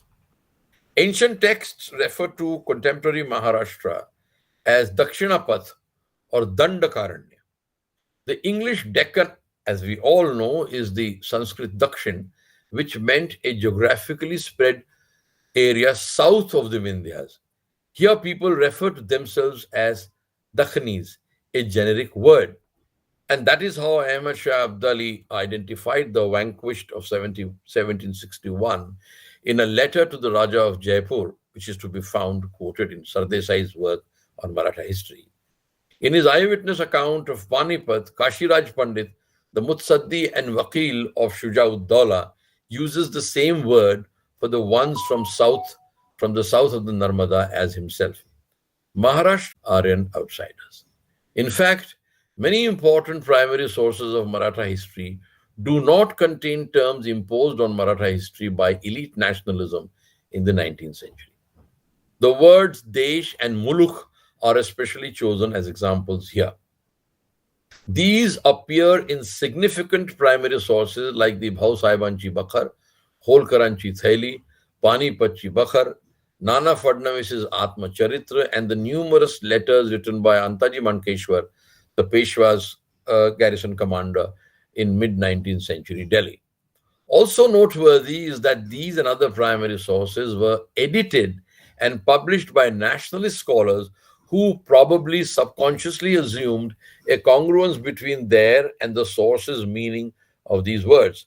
But these were honest men not given to mischief, and the documents preserved and edited by them retain their original flavor. Actually, you can match them with the original Marathi. I mean, the translated versions can be matched and read alongside the original documents to get that flavor, to get that entire, the literary flavor with which these Bakhars and the other documents were written in the 18th and the 19th centuries. The words which describe what the nationalists call Maharashtra are different in the Agnapatra, written by a surviving member of Shivaji, Shivaji, surviving member of Shivaji's Ashtapradhan, Ramachandra Pant Amatya Bavdekar, at the behest of Shivaji's grandson Sambhaji, the son of Rajaram, around 1714. An example of Shivkalin Marathi prose was influenced by the Mahabharata and Shukra, and Bavdekar uses forward to describe the lands south of the Narmada. The words are very, listen to the words. The words, I know they're very descriptive, but they also tell us how the 18th century mind used to think very differently from the way in which our minds think in the 20th and the 21st centuries. So the words he chooses are very, very interesting words. He says, Sarva Dakshin Desh, all southern country. Dakshin Prant, southern province. Prant, Muluk, which is Mulk. Par Muluk, that is Mulk outside the Rajya. The word which he uses is Rajya. The word which he does not use is Rashtra. So the notion of the state, the Mulk and the Desh is there, but the Rashtra is absent. These words refer to the south between the Narmada and Rameshwar, apparently politically united by Shivaji, because you had a Maratha Riyasat in Tanjore and so on. This prescriptive text, Ajna Patra is a prescriptive text like Arthashastra or Shukraniti Sar, advised statecraft to a young king in a context removed from, quote unquote, the nationalist past imagined by the nationalist historians. Now, Ajna Patra is supposedly about the ideal kingship practiced and inspired by Chhatrapati Shivaji. Written to glorify Maratha Shahi, it does little to justify the communal twist of Maratha history. There is reference to Desh, Rajya, and an undifferentiated Praja in it, but no Rashtra. Nana Fadnes's Atma Charitra, if you look at that also, you find that it deploys the word Desh for the land south of the Narmada called Maharashtra today, and eschews the descriptive categories found in modern normative histories. The Panipat disaster of 1761 is mentioned very briefly in the Atma Charitra of Nana Fadnavis, who was an eyewitness and who survived the ordeal with some mercy shown by an elderly Durrani soldier who dissuaded his comrades from killing a young boy. Panipat is not a lament in this contemporary text. More sources square with the impossibility of the transformation of patria into nation before the emergence of nationalism. Letters by Antaji Mankeshwar to Pune during the high noon of Peshwai refer to the Marathi patria as Desh repeatedly. The movement of people to and fro from the Desh is mentioned, but the word Maharashtra does not occur. The sources separate the Desh from Hindustan with reference to the Narmada, but nothing is said on the boundary between Desh Dakhan and the deep south. This creates a hiatus between normative and substantive histories, for where does the Desh end?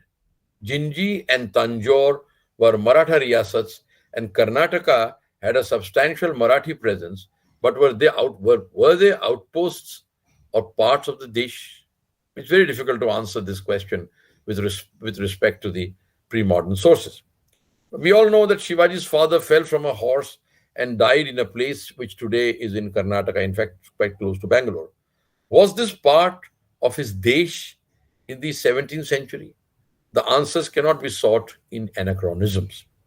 The 18th century words continued in the vernacular 19th century prose, even as nationalism began impinging on Indian historiography. Vishnu Bhatt Godse Varsaikar remembered traveling from the Desh to Hindustan as a Brahman Bhikshu and a Dakshini Brahman by some rebels of Malwa in 1857. Why is the nomenclature Maharashtrian Brahman eschewed in the memoir? The words and tenor of Madha Pravas, published after Godse was dead, remind us of the Marathi prose of the 18th century. In the context of such sources, there is little choice but to heed the wise words of Ernest Renan, according to whom the social essentials of a nation, language, ethnicity, geography, and history keep changing in history and our imaginations of our ancestors. I'm referring to Renan's very famous essay, What is the Nation?" Which appeared in the 1890s. So, what can we say in conclusion? In conclusion to this brief presentation on anachronism and the dangers of anachronism and the writing of history in the contemporary times. Now, to begin with, the argument against reading Maratha history, or to extrapolate even non-Maratha pre-modern history in religious terms, is rather old. It is not something new. And, this argument is found not only in the modern secular historians' reading of the past, or the work of people like Stewart Gordon and people like Randolph Cooper and so on and so forth. But this is also to be found in the works of people like T.S. Shejwalkar, who was a prolific writer of Maratha history, and also Sardesai. So T.S. Shejwalkar is a nationalist. He's a Brahminical nationalist, writing in the 1930s and 40s. And Shejwalkar summed up the issue very pithily. And I'm going to quote Shejwalkar. He says, quote unquote, almost at the beginning of his brilliant work on Panipat, says, "Verily, religion is the last resort of scoundrels," quote unquote. Parochialism can be added to this. Communal and nationalist interpretations of Indian history impose normative standards on India's pre-colonial past. These interpretations ignore the transformation of Indian memory and history produced by British colonialism. The nationalist and communal interpretations are problematic in the context of the language deployed by pre-colonial chroniclers. And in my presentation, I've tried to show that linguistic meanings of a source can be transformed into convenient concepts by the historians. The ideologue reads sources with a blinkered vision. He allows his political motives to impose on the past uncritically. The critical historian, on the other hand, reads historical sources carefully and explains the quote-unquote difference between the vocabulary of our ancestors and ourselves. The answer to the imposition of normative criteria on historical actors is a cultivated distance between our preferences and their realities. Microhistory is one way of preventing an absorption of history into ideology, and this is something which has been practiced to a great extent by the finest microhistorian of our age, Carlo Ginzburg. This microhistory of the sources can be accomplished by subjecting them to psychological, sociological, and political scrutiny.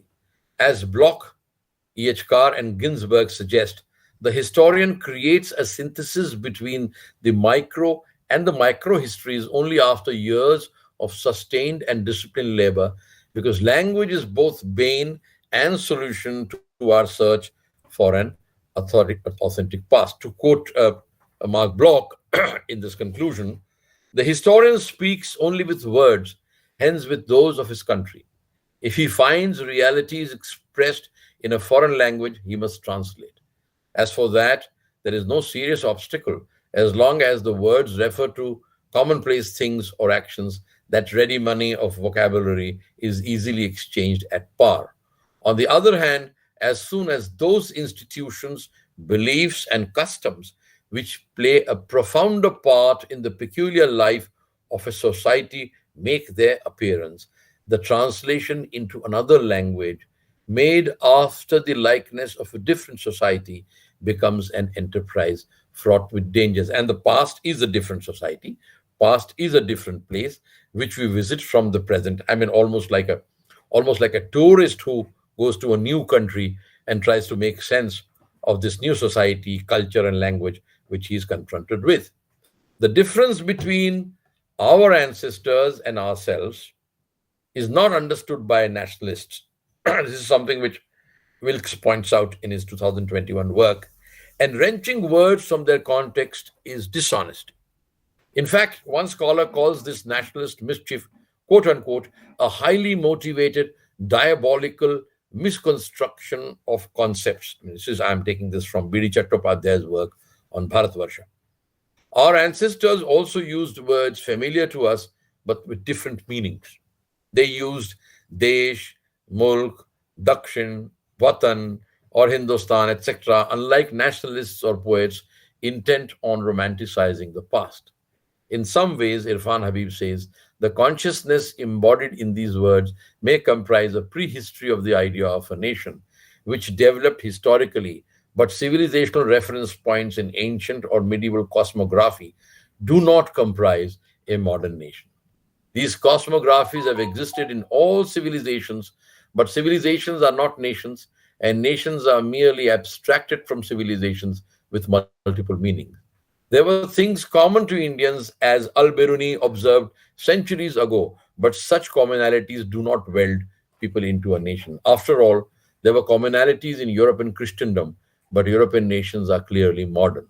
Similarly, there were things common to Africans or native Indians or numerous tribal and peasant societies, but these communities and civilizations did not comprise nations in the modern sense of the term. Habib's position is diametrically opposite to the Cambridge view, according to which the India of time and space is basically a product of British rule.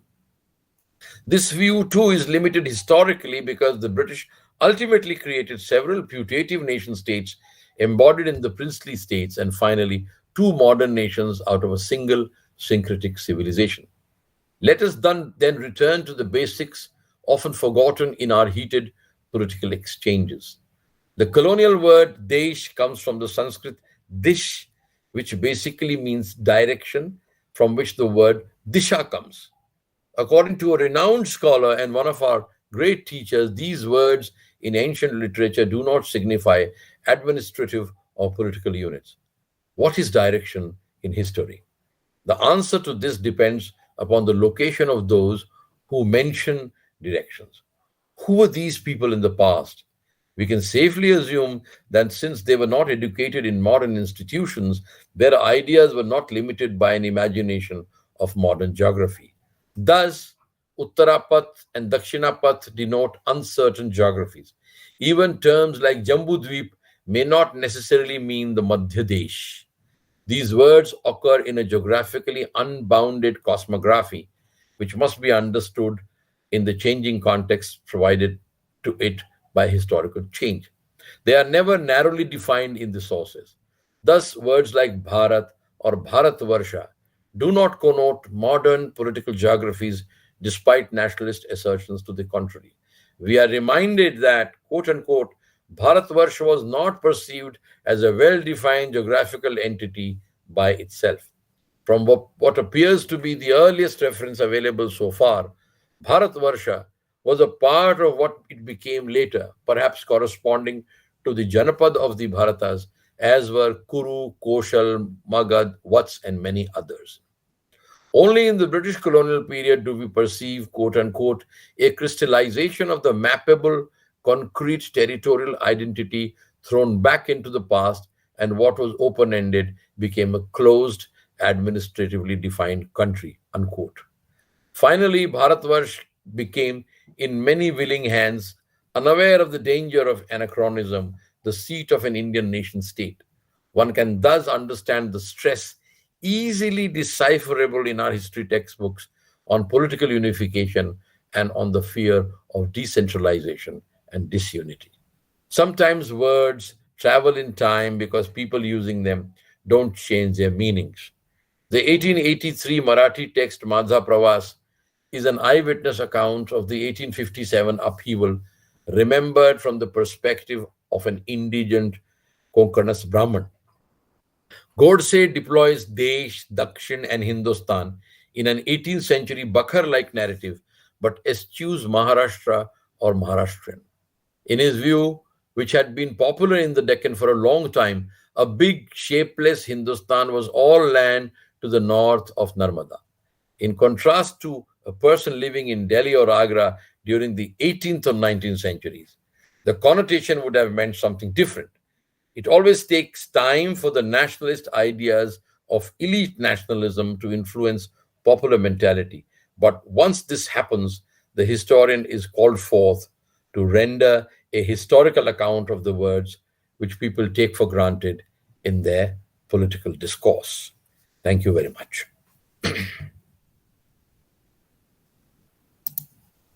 Thank you, Professor Deshpande, for this wonderful talk. Now we will take up some questions.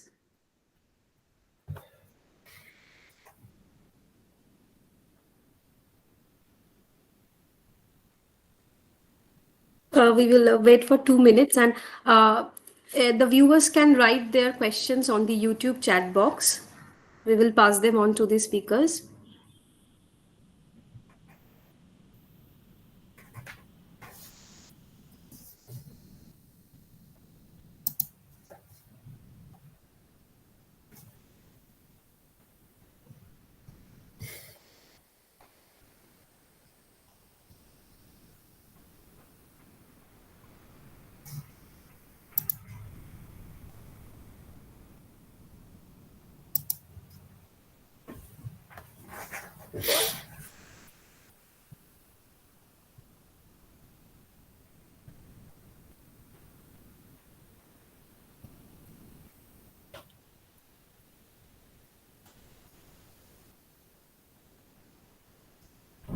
Yeah, Rajya refers to the state,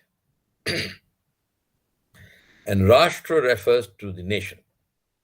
The word in Hindi for the nation is Rashtra. And it is this word, whereas Rajya means the state. It includes administration, the army, military, revenue arrangements, and so on and so forth, policies of the state or the king, and so on. Whereas Rashtra is nation, and this word Rashtra is almost absent from the pre-modern sources. These are the so-called primary sources of history on the basis of which the first narratives of that particular period ought to be written. But what is presented to us is a layered version of the past, in which we'll have to see the contemporary, we'll have to see the topmost layer, which is presented to us in our times.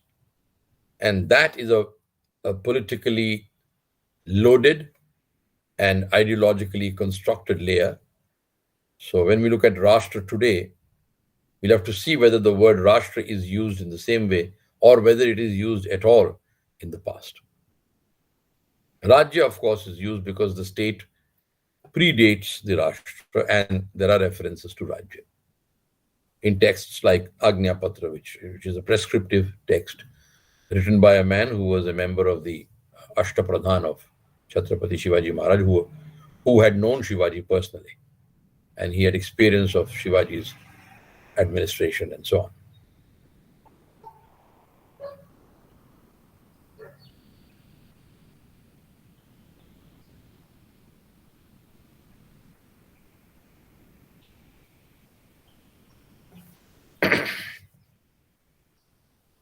I guess there are no other questions. So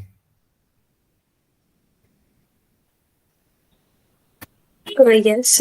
So thank you, Professor Deshpande, for answering. Royal Navy mutiny. I mean, there's something.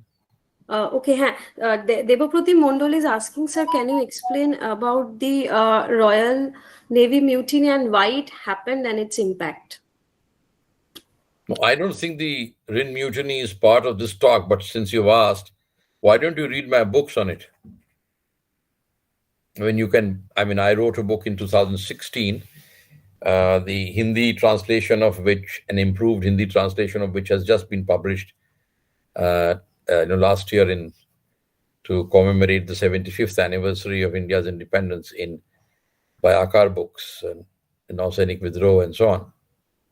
It happened because the ratings of the Royal Indian Navy were discontented over a number of issues, and they struck work on the 18th of February, and that is how the mutiny started and spread. So There were two main causes of this mutiny. One was, of course, service grievances, which were not addressed to satisfaction by the British, and the failure of the demobilization process, which is present in my book on British military policy in India, which was part of actually revised version of my PhD, published by Manohar in 2005. So I have dealt at some length with this problem there, and I've also looked at the naval mutiny in several of my pieces on it. And the other is, of course, the influence of nationalism, because these mutineers considered themselves satyagrahis, and they expected some support from the nationalist parties. Unfortunately, no part, I mean, the parties actually, including Jinnah, the Muslim League and the Congress, made some promises to these people, and the strike ended, the mutiny ended.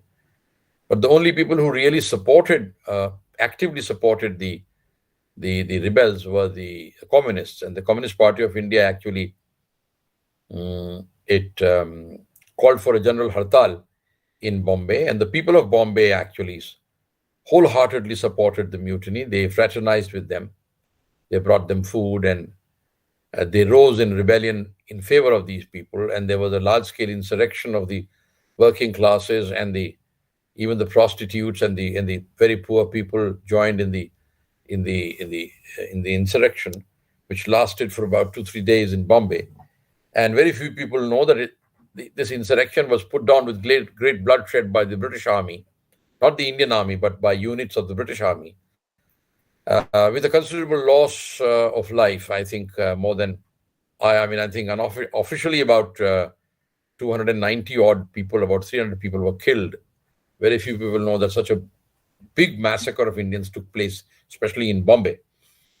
In fact, unofficially, I think a larger number of people were killed, outrightly killed by the British Army when this revolt was suppressed. And the uprisings which happened in support of this rebellion were also suppressed with great force by the British on the 22nd and 23rd of February 1946. So it's a major event in the history of the Indian Armed Forces, and also a major unsung and largely, not discussed event of Indian nationalism also, and India's struggle for freedom from British imperialism. Anuprita Chatterjee is asking, please explain how historiography and hermeneutics get along together. Without hermeneutics, there's no historiography, as simple as that.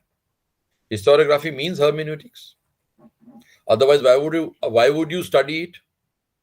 And without studying the historiography, see, nothing happens in a vacuum. All knowledge exists in a context, and the context is created by those who have written about it. So hermeneutics, you cannot escape. Hermeneutics basically means interpretation. These are all exercises in interpretation. That doesn't mean there's no truth in history, or that there are no facts in history, or that there are no important events in history. That's not what I'm trying to say, or that's not what a good historian will say. But hermeneutics, and indulging in hermeneutics, and a study of historiography makes you, like Sabyasachi Bhattacharya used to say, it makes you a self-reflexive historian. History is not simply going into the archives, looking up some files and writing up a text. History is actually making sense of those texts in a context. And the context is always provided by the stock of knowledge available in society, to which the historians over time and space have contributed. Therefore, you can never escape hermeneutics. Hermeneutics is hermeneutics is the condition of your existence. Because hermeneutics means questioning paradigms, questioning hypotheses. And that is how you end up writing something new. Unless you're self-reflexive, unless you interrogate yourself, and unless you interrogate your sources all the time, you will end up saying the same thing which you had been saying for the last 20, 30 years. So there's no point in repeating what other people are saying and passing it off as your contribution to historiography or history. So yes, hermeneutics, R.G. Collingwood, the idea of history. All these things are extremely important. Sir, Ashudha Mangar is asking, when can you regard patriotism as nationalism? No. My paper is my presentation was self-evident in this matter. I am a patriot. I am not a nationalist. Tagore was a patriot. He used to love his country. He used to love his people, but he ceased being a nationalist.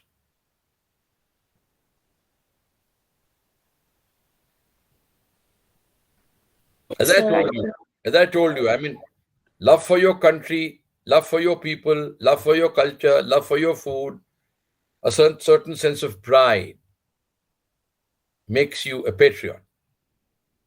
But patriotism does not mean excluding somebody else all the time.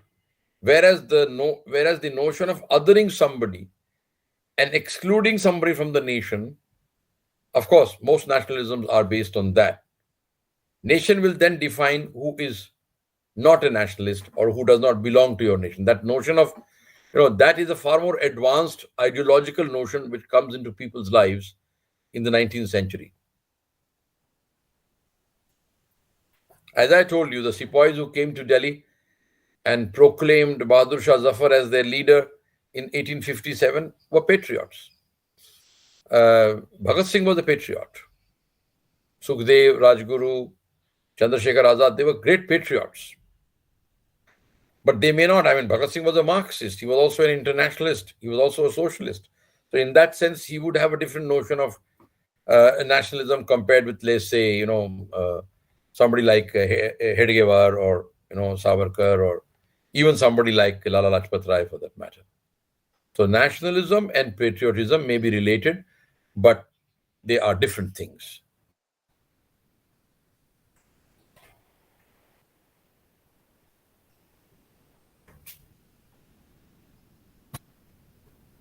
Thank you, sir. These were the questions, and thank you for answering it so patiently. So now we will move on, and we will take a break. And I would request all the participants to please reassemble by 1 p.m. and we will resume then. Thank you. Thank you. Thank you very much.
Welcome back. We are resuming our workshop after the short break. And now we would like to invite our next speaker, Dr. Ashutosh Kumar, the Associate Professor of History at Benares Hindu University, Varanasi. After finishing his PhD from the Department of History, University of Delhi in 2012, he taught for 2.5 years at the University of Delhi and received the prestigious CEPHIS Fellowship, which was a government of Netherlands funded program. He was also a fellow at the University of Leeds, United Kingdom, the Center for the Study of Developing Societies, New Delhi, the Center for the Study of Slavery, Resistance and Abolition at Yale University, and also at Nehru Memorial Museum and Library, New Delhi. He has served as director of the Center for Alternative Studies in Social Sciences, New Delhi, and currently he is the chairman of the same institution.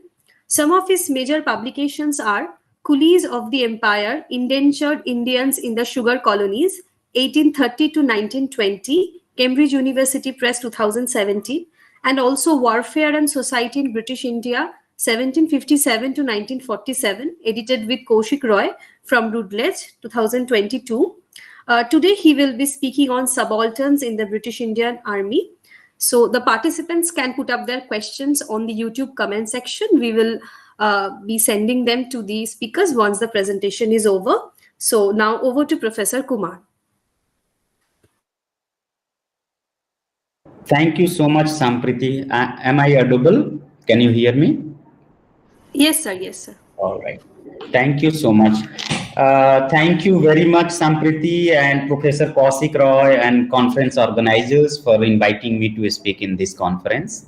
It is undoubtedly a privilege for me. What basically I'm going to present in this talk is that the writings in Indian languages on war, especially on the First World War. Recently, I published a chapter in a book called Warfare and Society in British India. So I have covered some portion of this talk in that article as well, very recently came. So especially on the First World War fought by the British Indian subalterns, combatant and non-combatant, especially from United Provinces, now Uttar Pradesh. So these writings are either by the writers or poets of the region or by soldiers themselves. So basically trying to look to the sources, which is the theme of your conference. So I'll not particularly count the sources. Rather, in my paper you will find that I have basically based my whole argument or the paper on the Indian languages sources rather than the official English languages sources. Okay, so these writings are either by the writers or poets of the region or by the soldiers themselves. While looking at the content of the material, what I believe or feel or argue that the vernacular publication produced by the independent or the nationalist writers and poets provide details about the causes or loyalty of Indians towards the British Emperor. The account presented by the returned soldiers, those who experienced the battle, describe the actual experience of the war, where unaccountable lives were lost on the one hand, whilst many made their fortunes and raised their status through fighting for the empire on the other. So I'll start with a poem by Indian poet Maithili Saran Gupta, who talks about he wrote a long poem on a peasant, and that peasant became indentured laborer, and how after returning back from the indentureship he became soldier. And in that poem, that through that peasant, what Maithili Saran Gupta has done, that the peasant who returned back from after the evolution of indentureship, and then how he is thanking Lord Hardinge and Andrews and Pearson, and then also eulogizing the empire, and then he joined Indian army. That poem is very important for me because it's covered everything, that the subaltern mobility and how a subaltern thinks or ponder, or how Indian nationalists portrayed such through such subalterns during the national movement. So that the poem goes, and this is in Hindi. I hope you all can understand Hindi. I'll not be so quick, so I'll read this Hindi poem so that one can understand. And this will connect this from indenture to sepoy. दो सहृदय साहब शीघ्र वहां पर आए, दुख देख हमारा चार नेत्र भर लाए। एंड्रूज पियर्सन विदित नाम है उनके, मनुजोचित मंगल मस्काम है उनके। उनकी रिपोर्ट पढ़ दशा हमारी जानो, फिर मैंने जो कुछ कहा सत्य सब मानो। समझी भारत सरकार अंत में बातें, निज कुली प्रथा के साथ यहाँ की घातें। थे बड़े लाट हार्डिंग भला हो उनका, सह सके न लगना न्याय दंड में घुनका। थी तीन नरों में जहां एक ही नारी, टूटी आखिर वह कुली प्रथा व्यभिचारी। सोच रहा था मैं मन ही मन करूं कौन सा अब मैं काम, सहसा हुआ विचार कि जिसने हेम नरक से लिया उबार, हमें नरक से लिया उबार। पड़ी आजकल रण संकट में वह मेरी उदार सरकार। मेरे लिए यही अवसर है कि मैं करूं उसका ऋण शोध। धिक है जो उनके रिपुओं पर अब भी मुझे न आवे क्रोध। धनुर्वेद की शिक्षा पाकर बनते थे जो विश्रुत वीर, हो कर अब निशस्त्र वहीं हम हुए हाय अत्यंत अधीर। कुछ हो किंतु कुली जीवन से रण का मरण भला है नित्य। एक शत्रु भी मार सका मैं तो हो जाऊंगा कृत्य। ब्रिटिश राज्य के उपकारों का बदला चलो चुका दें आज, मरे न्याय के लिए समर में रखे मनुष्यता की लाज। किया साथियों के सम्मुख जो मैंने यह अपना प्रस्ताव, जाग उठे सबके मन में सहसा श्रद्धा साहस भाव।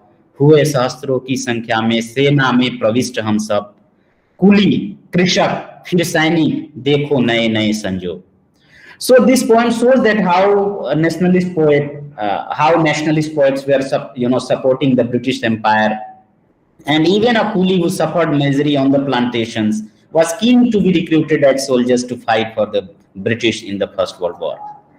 So in a way, this is a kind of the vernacular sources that you can say that how to find out the material on sepoys or the war soldiers in the vernacular material, and then definitely what kind of discourse emerges out of such material is another issue to ponder. Apart from above writing by a nationalist poet, now I'll focus on the writings by the Indian, nationalist writers, poets, as well as some officials who were definitely, supporting empire. At the same time, they were also nationalists. So such was one deputy collector of Sitapur, that is a district in UP. UP means you can take the both United Provinces or Uttar Pradesh, because now it is Uttar Pradesh, who served as recruiting officer for war in United Provinces during October 1914 to September 1917. And he produced a book called Jangi Novel, and in that book he described the recruitment venturing in UP in great detail. His description is in the form of play or conversation between the potential recruit and the recruiter. Since the author was a recruiting officer, he was aware about the life of the sepoy in the war. Hence, he claims that the book is true account of the state of affairs of a sepoy from his village, through recruitment to the battlefield and the achievement of the honor and status. He described that how a poor villager can achieve highest position, prestige, and prosperity through his bravery. Even if you go through the last lines of this poet, which I read the poem, Hindi poem, and in the last section, he is also discussing about that how those who got recruited in the army during the World War, they also received too many medals and land grants and money like that. So I didn't read it because it was a too long poem. It's 50 pages. Poem runs in 50 pages. So it's really, really long poem. I think it's first and the last long poem. 50 pages is too much anyway. Since Indian nationalists, including Gandhi, were supporting the British Empire in the war, they also called out young bloods to volunteer. Following the advice of the nationalist politicians, the author has written this one, the Sitapur guy, written the book in a way that make anyone eager to join the army and to show his manliness on the battlefield of the European conflict. The book is divided into 12 scenes, so it's run through the scene 1, 2, 3, 4, 5, not the chapter, something like. In the initial scenes, the author described the pitiful conditions prevailing in the villages of the UP due to the drought, famine, etc. Lakshman Singh, the one of the potential recruit, a very young man of the village, was thinking to go out in search of job when a recruiter came to his door. Lakshman Singh joined the army and went to fight in the war on the Western Front. And this book is, Sitapur Deputy Collector's book is in Urdu. I forgot to mention this. This is in Urdu. I'm giving you the, kind of this, little summary of that book, not the extensive one, but. So Lakshman Singh joined the army and went to fight in the war on the Western Front. He sent money to his mother back home, and this way his family became one of the more prosperous family in the village.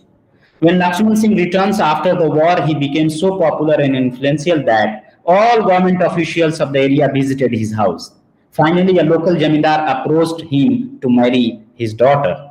So that kind of according to that book, one who will participate in the war, they can achieve that much of the prestige in a village. Although it seems like an absurd piece of propaganda, this recruitment influenced a huge number of youth to join the British Indian Army. Living in the poorest state of affairs, many indeed made their fortunes by joining the army and raised their social status in the process. The experience of the war had indeed impacted deeply as it loosened the social division in North Indian villages. Now, these returned soldiers were full of confidence, and if there were any grievances in the locality, they participated wholeheartedly. For example, in the anti-police and anti-landlords movement in during 1920s, these soldiers played a seminal role. In the same period, many other recruitment publications became popular in UP and Bihar.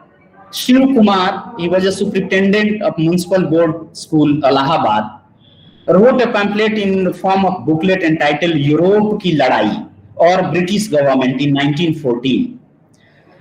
These pamphlet not only provided detailed description of the involvement of various powers in the war, but it also motivated people to support the British and to join the fight against Germany. In the introduction, the author has given details of the countries of Europe, their population, their military strength, and their colonies. The author of the pamphlet is so loyal that he compared British King George V with Lord Krishna. He wrote that the European war is just like the Mahabharata war, which was inevitable and unavoidable. Around 5,000 years ago, the pamphlet said, our country, India, experienced a great war between Kauravas and Pandavas. Lord Krishna had tried to prevent the war, but could not succeed. Similarly, Europe is at war today. King George V tried to prevent this war, but he failed.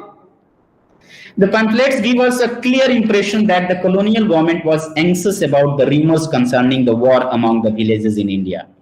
Since India was Britain's largest and most important colony, British wanted India's full support in terms of both money and manpower. Hence, colonial government instructed their officials to organize meetings in small towns and villages to encourage people to support the British government. The author of the pamphlet writes that he was given the role of explaining war matters in meeting held in Kadvi on 13 September 1914. In that booklet, you will get all this information. This meeting was attended by the people from the 3 tehsils of Uttar Pradesh, Kadvi of Uttar Pradesh, Karvi, Mau, and Kamsin tehsils. The author wrote that this pamphlet was very largely a product of this meeting. He says that he wrote to ensure uneducated villagers would not believe gossips about the war being spread by selfish people which might damage the government. The author reminds the readers that we Indians are loyal subjects of the British king, and it is our duty to serve fully our king and obtain saintliness and glory. British king has put himself in peril for charity. Finally, he writes that if after reading these pamphlets, uneducated people show their loyalty towards the British king, he will consider his effort successful. These pamphlets was appreciated by government and was approved for the distribution in the schools even. B.H. Bordelon, the Under-Secretary to the Government of United Provinces, in a letter 4th March 1915 wrote, I quote, "In continuation of my letter dated 6 January 1950 regarding the pamphlet in Hindi compiled by you," is writing this letter to the author, entitled European War and British Government. I am directed to say that the government appreciates your efforts to suppress false rumor and has accepted the recommendation of the textbook committee that pamphlets be approved for distribution to the schools. The leader newspaper of the Allahabad also published an endorsement of the booklet on 23rd January 1950. Now, the Europe Ki Ladai booklet is divided into two sections. One section is called Udyog Parv, that is called preparation sub-book, and the Yudh Parv. So the style of writing of this book is just like Mahabharata. So he divided this booklet into the Parv, Udyog Parv and Yudh Parv. Udyog Parv is also again divided into 5 chapters, and Yudh Parv was also divided into 2 chapters. The first chapter of Udyog Parv discusses the European countries such as Germany, France, Britain, Australia, Serbia, Russia, Italy, Belgium, and their relationship with each other. In second chapter, the author discusses the causes of the war and military preparation of different nations. Here he discusses in detail why British joined the war. If you go through the booklet, you will find more detail on why British joined the war. The author of the pamphlet reminds people that Indian nationalist leaders are also supporting the war. He quoted Dadabhai Nauroji's statement to the Indian people on the war, and I quote Dadabhai Nauroji's statement here. "The current European war is a pitiful event for the world. What is our duty?" Means Indians' duty. "We are British subject. If India wants its ancient glory back, then we need to help the British. We are British subjects first, and we should feel proud of that. It is our virtue, righteousness, to help Britain with body, soul, and well." Quote close. He also quoted Bal Gangadhar Tilak's statement given during the Ganpati festival. And I quote that statement: "The continuation of the British rule is much in the interest of India." See what Indian nationalists were thinking for British. "The continuation of the British rule is much in the interest of India. In such a time, we should forget our all disputes and assure British government that we are ready with every way to help Britain." Quote close. These pamphlets try to touch the self-respect of Indians and inform them all the 700 princes of India are supporting the British in the war by giving their army, money, and soul. The author evoked the Kshatriyas of the country to remember a Kshatriya's duty. Kshatriyon ko Kshatriya dharma yaad rakhna chahiye. That's what this pamphlet said. It even evoked the Kshatriya's masculinity by quoting some stanza of Lala Bhagwan Din. Bhagwan Din was another poet. So, and I'm quoting that. I think I should read directly the translation of that because I have written it in "एक बूंद भी इस तन में रक्त बाकी है जब तक, एक फाल भी चलने की सकत बाकी है जब तक, एक लोहा की कणिका भी रहे हाथ में जब तक, लोहा ना सही दांत या नख साथ रहे जब तक, तब तक जो कदम पीछे रखे युद्ध किता से, बस जान लो वो क्षत्रिय नहीं अपने पिता से." अपने बाप का बेटा नहीं है जो यदि एक पीछे हट गया. Something like that. "Until a drop of blood is remaining in this body, until a capacity of move a step forward, until a small part of the iron is in my hand. Not even the iron, until the teeth and nails are remaining. Till then, those who put back his foot the battlefield understand that he is not a Kshatriya son of his father. He quotes further.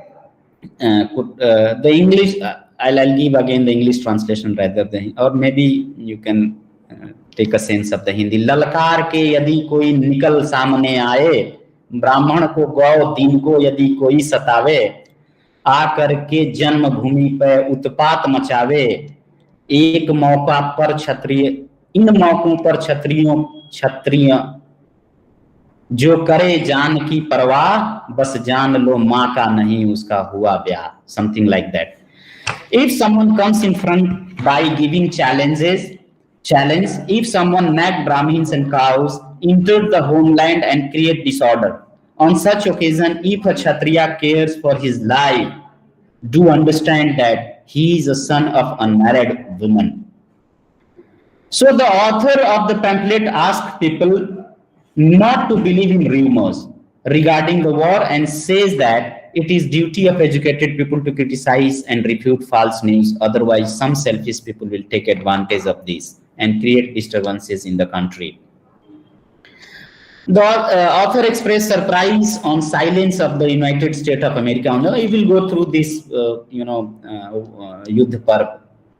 The author also expressed, for him, the people of America are also, and since the pamphlet was of 1916, that is why I think what time America came into the war, around 1917 or something like.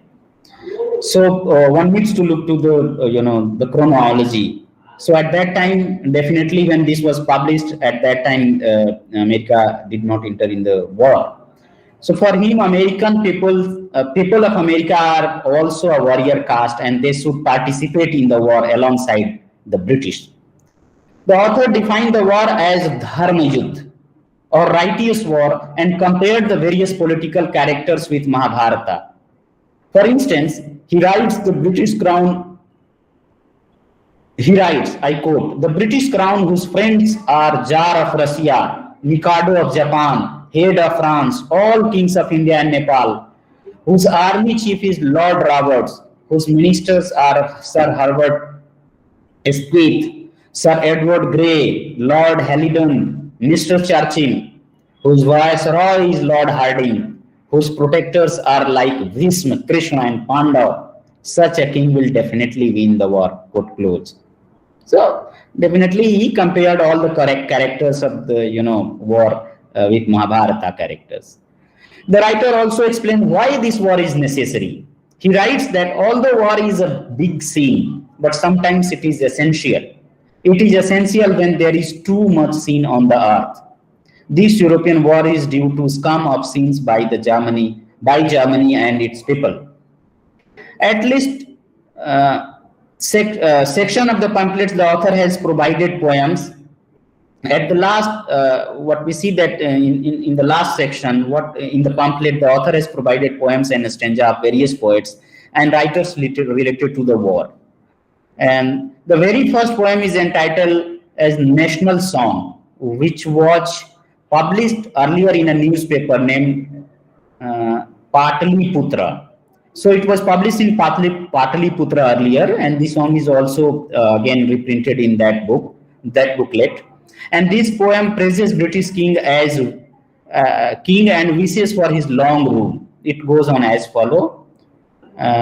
So it's again a poem, Sri Hari Hamare, something like Sri Hari Hamare Karunix Samarathheen, something like our paramount is merciful emperor who always rescues. Very fine, our emperor should get all lifelong comfort. Our king is God, be victorious and famed. This is the translation of that poem.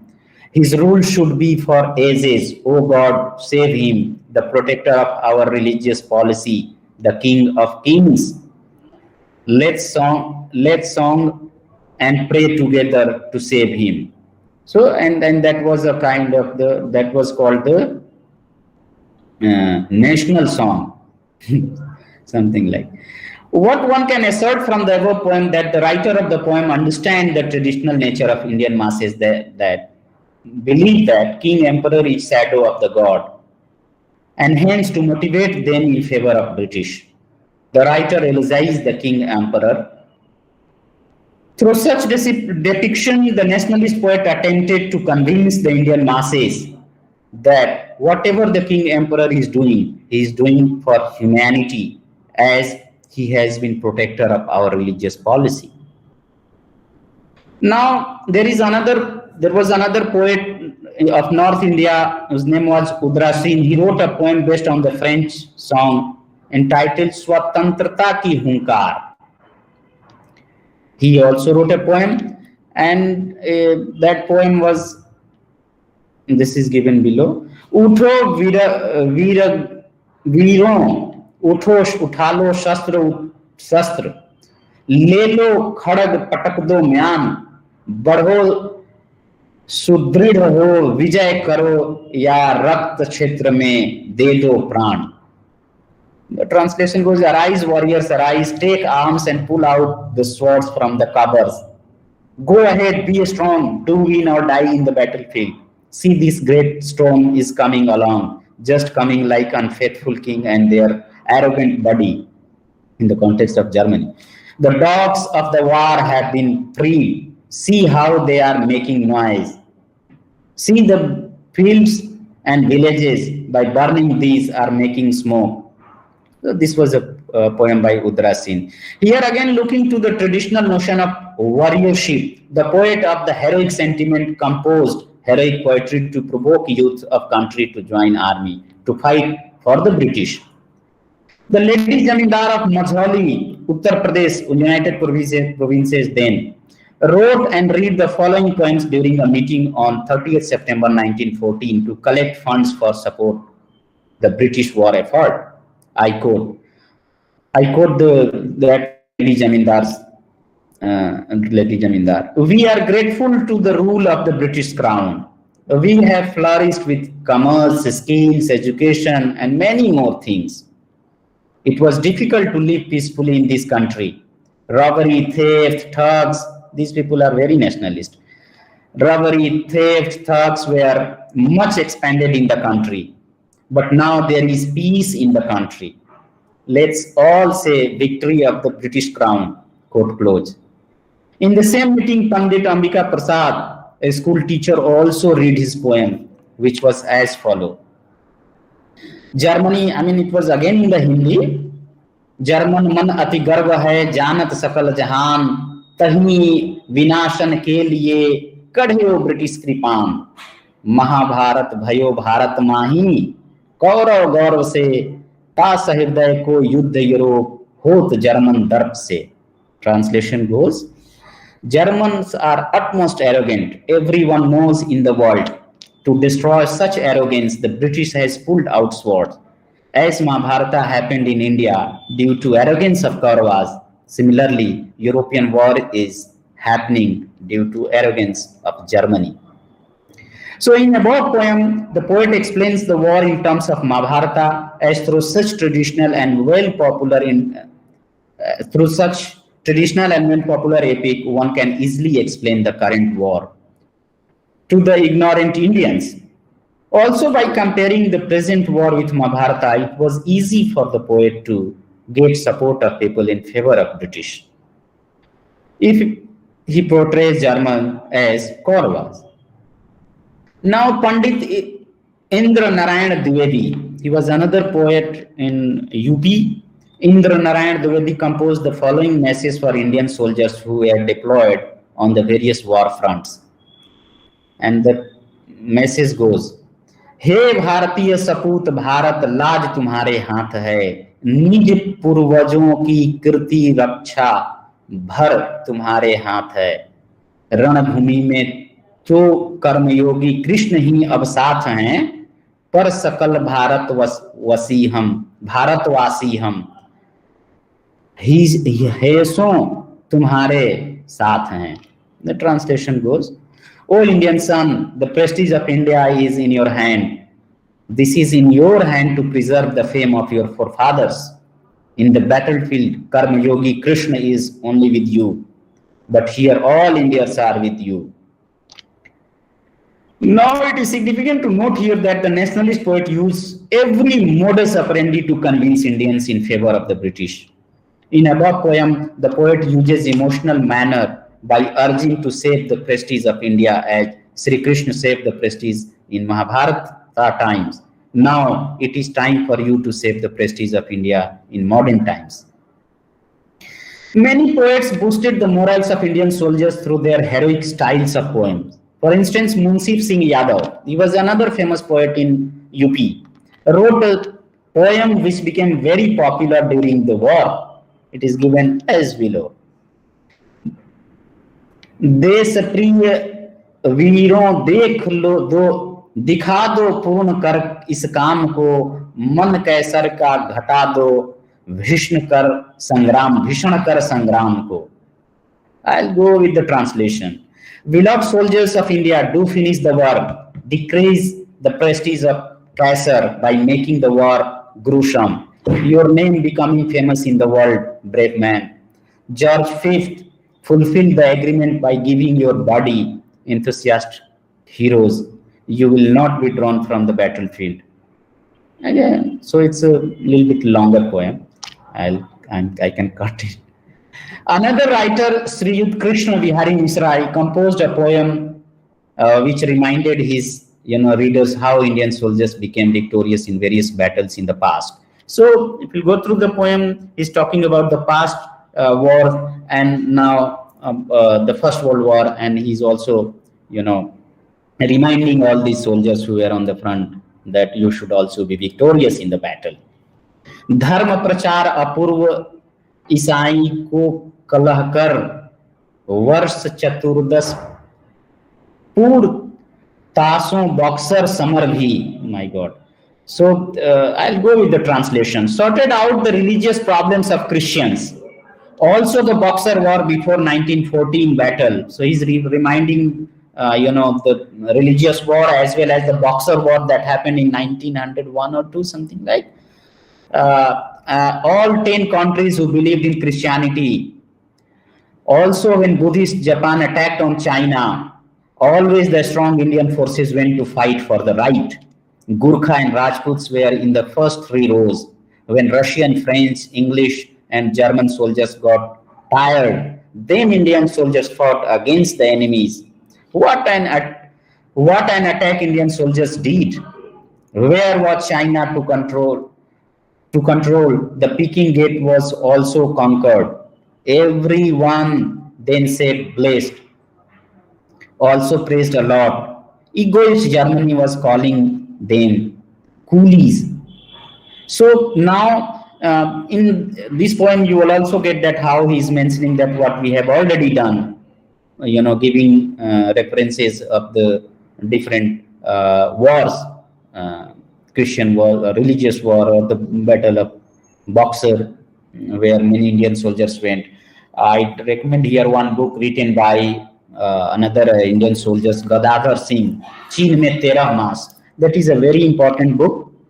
Another important source for writing history through the vernacular or the Indian languages material. Gadadhar Singh book is called Cheen Mein 13 Maas. He was a soldier from UP, went to fight in Boxer War. Heroic portrayal of Indian soldiers was another way to lead the youth to join the army. That is why in the above poem, the poet reminded the various victories gained previously by the Indian soldiers in the various wars for the righteous causes. The poet also reminded the Indian youth that how Germany was calling Indian soldiers as coolie. But through their courage, when they conquered China, the world praised them. Hence, you are not quote-unquote coolie. And through your bravery, you should break the ego of Germany. What is important to note here is that almost all writers were of the high caste social background. Since they were natural collaborators of the British rule, they praised the British regime and tried to not left any stone unturned in support of the British.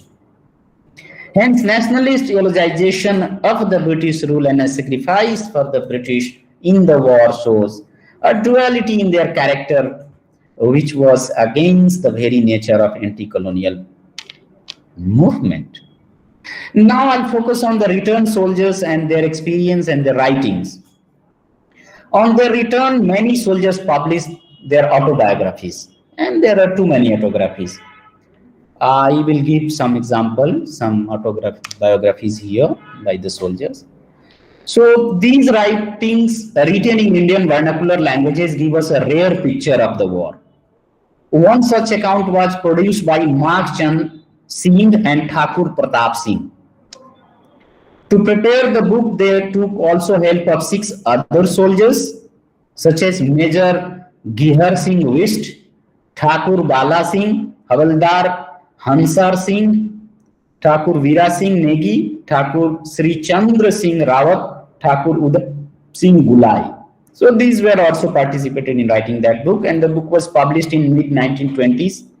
The book starts with a rhyme slok of Sanskrit, which means that we all human beings are just a deer, the one whom Lord Ram killed, that deer, and one day we all have to go from this world. If you go through that booklet, the experience the writings written by these soldiers. So that book actually begin with a slok saying that we all have to go. दुनिया में किसी को नहीं रहना है, हम लोग वो डियर हैं जो राम ने जिसको मारा. Then it moves on to the philosophy of life where God and super soul are praised. The book covers a range of other issues such as child marriage, also what is religion, knowing ghost, about court cases, women education, women's dignity, about food, property of girl children, cheating of Brahmins, pilgrimage, and virtuous wife, devotion of father, against beggary, on drugs. I mean, there are too many issues that has been covered in that book. And very interesting book on war experience. And finally, the dead, and then finally war and service. So the last chapter is basically on the war and the service and the experience of the soldiers in the war. But the initial chapters are very much focused on the social issues and how the experience, foreign experience of those people, these soldiers actually compelled them to ponder on these issues which I discussed or mentioned, not discussed. It seems that the going to war in a foreign land gave these soldiers new thoughts and experiences, and hence they became very critical of many faulty Indian social cultural practices. For example, they criticized the caste system, which divides Hindus from each other, according to them. They write, I quote them, "What I have seen in Hindu caste is that they criticize each other. There is no love and affection among them. One says, I am Sanjavan. Another says, I am Oswal. They always talk about their caste. If such proudness of caste will survive, then at the end, this country will go down." On the issue of child marriage, these soldiers warned people against this social evil. They write that old Swayambar, self-selected spouse system, was very good, which is now opted by English people. In India, people marry their children at the age of 8 or 10. In such age, children do not understand their good or bad, and hence it is just like putting them in hell. One of the central motives of this book, written by war-returned soldiers, is to enlighten people away from the conservative traditions, beliefs, and social customs. This is clearly evident in their advice to people to not believe in ghost and blind faith. They also warn people against court cases, as it only divides people, families, and brotherhood. For them, communalism and casteism are two major faults of Indians. Their overseas expeditions also changed their thoughts about health and hygiene, and hence they appeal to the families and Indian household to maintain a hygiene atmosphere in the houses. They They were so much impressed with the improving hygiene that they appealed people to eat bhat, prepared rice. They argued that roti chapati is less hygienic than bhat, as during roti preparation some portion of speed can get mixed in the flour. Surprising. The green of our hand and the nails also goes into the material prepared for the roti. There is advocacy of education for women in this book. However, by citing the story of Anusuya, if we'll go through that booklet, who is in epic Ramayana taught Sita the duty of wives, the author also stressed the chastity of women who should be fully devoted to their husband. Again, because they were nationalists. So, soldiers are warned against using the assets of women and children, and people are encouraged to distribute property equally to their offspring. These returned soldiers found that hypocritical Brahminical norms are a major problem in the development of Indian society.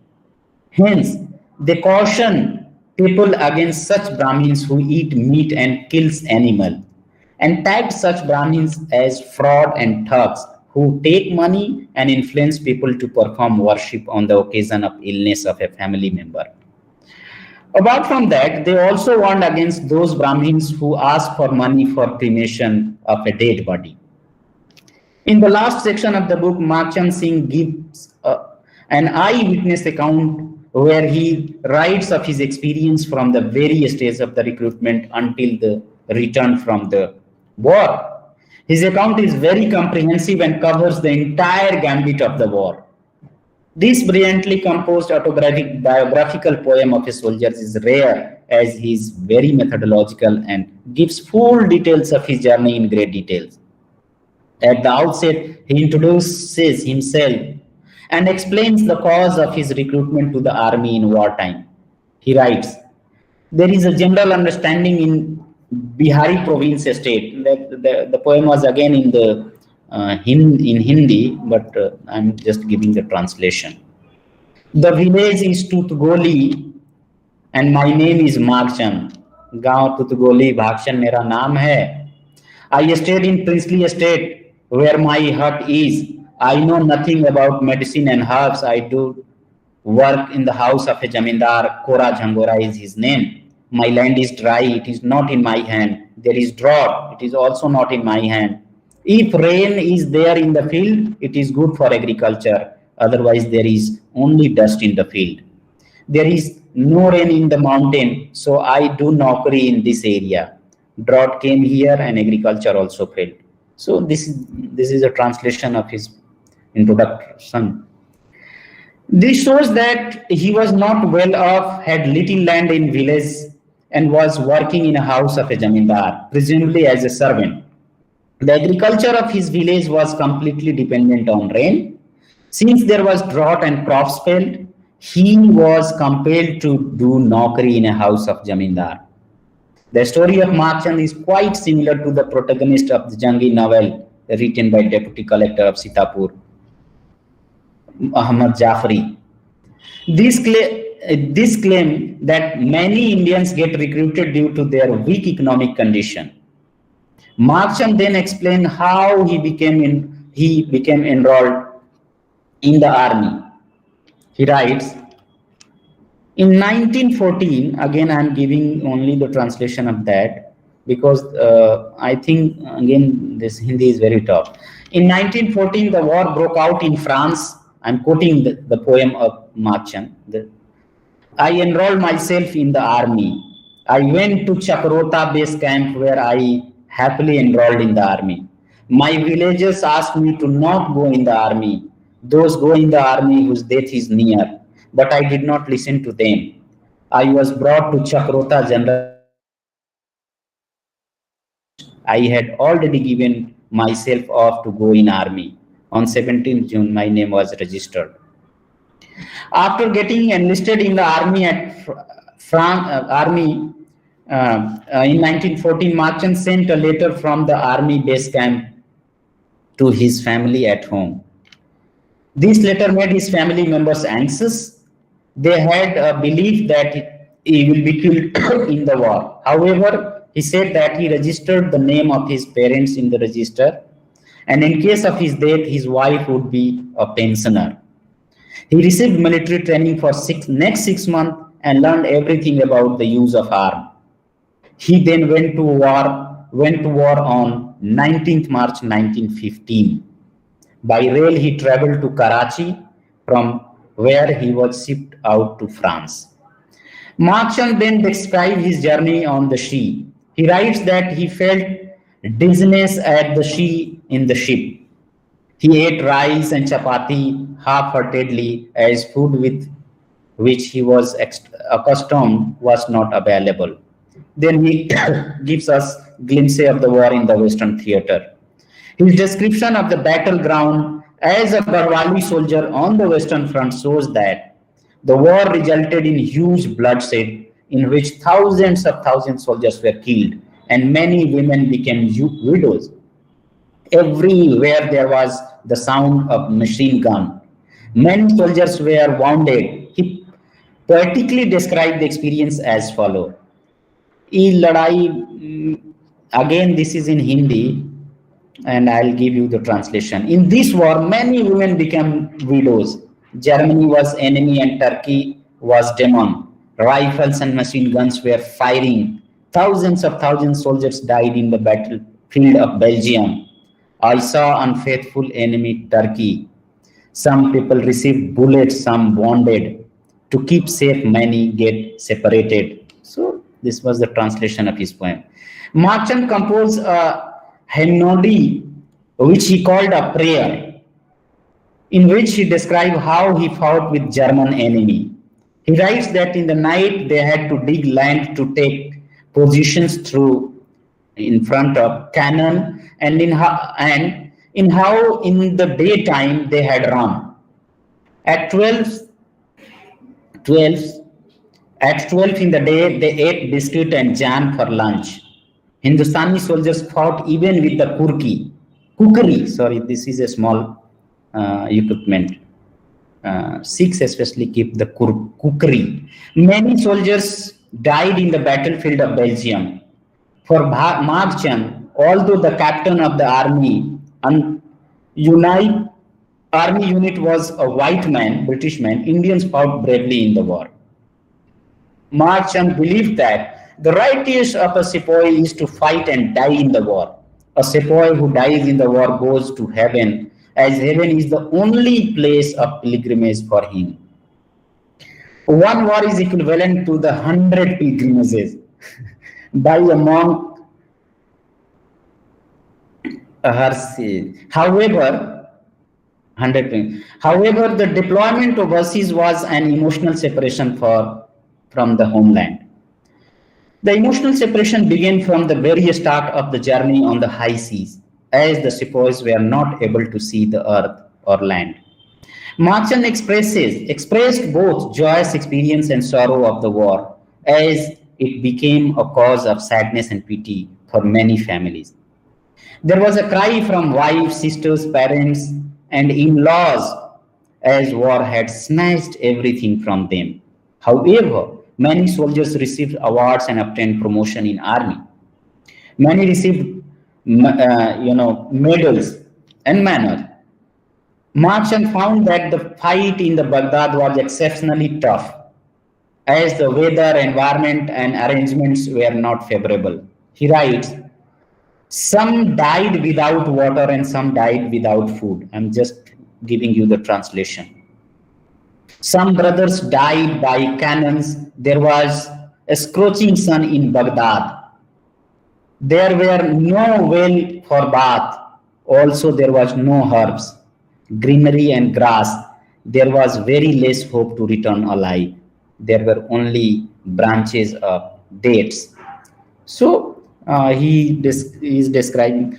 So overall, if you look to, if I can conclude, the service in the army has got, if you look to the, these kind of the pamphlets and the writings by the Indian nationalist poets and the soldiers themselves, then what we find that, the soldier, especially the Indian nationalist writing is very much about how to favor the British. And Indian soldiers' writing is all about experience in the war or experience of the foreign land, as well as the experience of the war itself. These writings are giving definitely a kind of, I can say, new dimension to the understanding of the First World War or or one can say that this can definitely give us a kind of the new social history of Indian soldiers and their participation in the war during the colonial India. I think I should stop here and then take some questions. Is it okay? Thank you.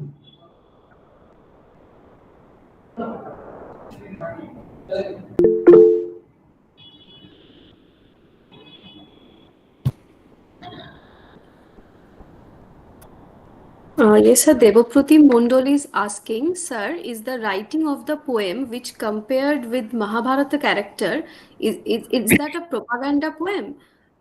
And also, is this poem writing funded by British government? Okay, so I can see now questions in the question box, right? In the message box.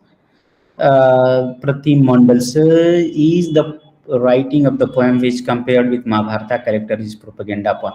See, what I believe that, I mean, all these poems written by Indian nationalist poets and all, these definitely were the part of the propaganda poem. But not all writings were funded by the British government.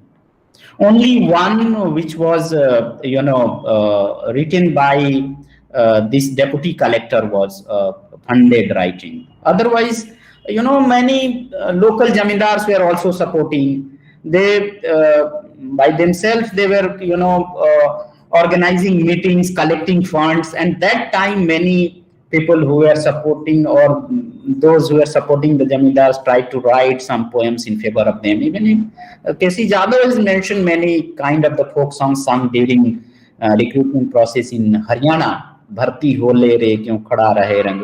I mean, there are too many songs.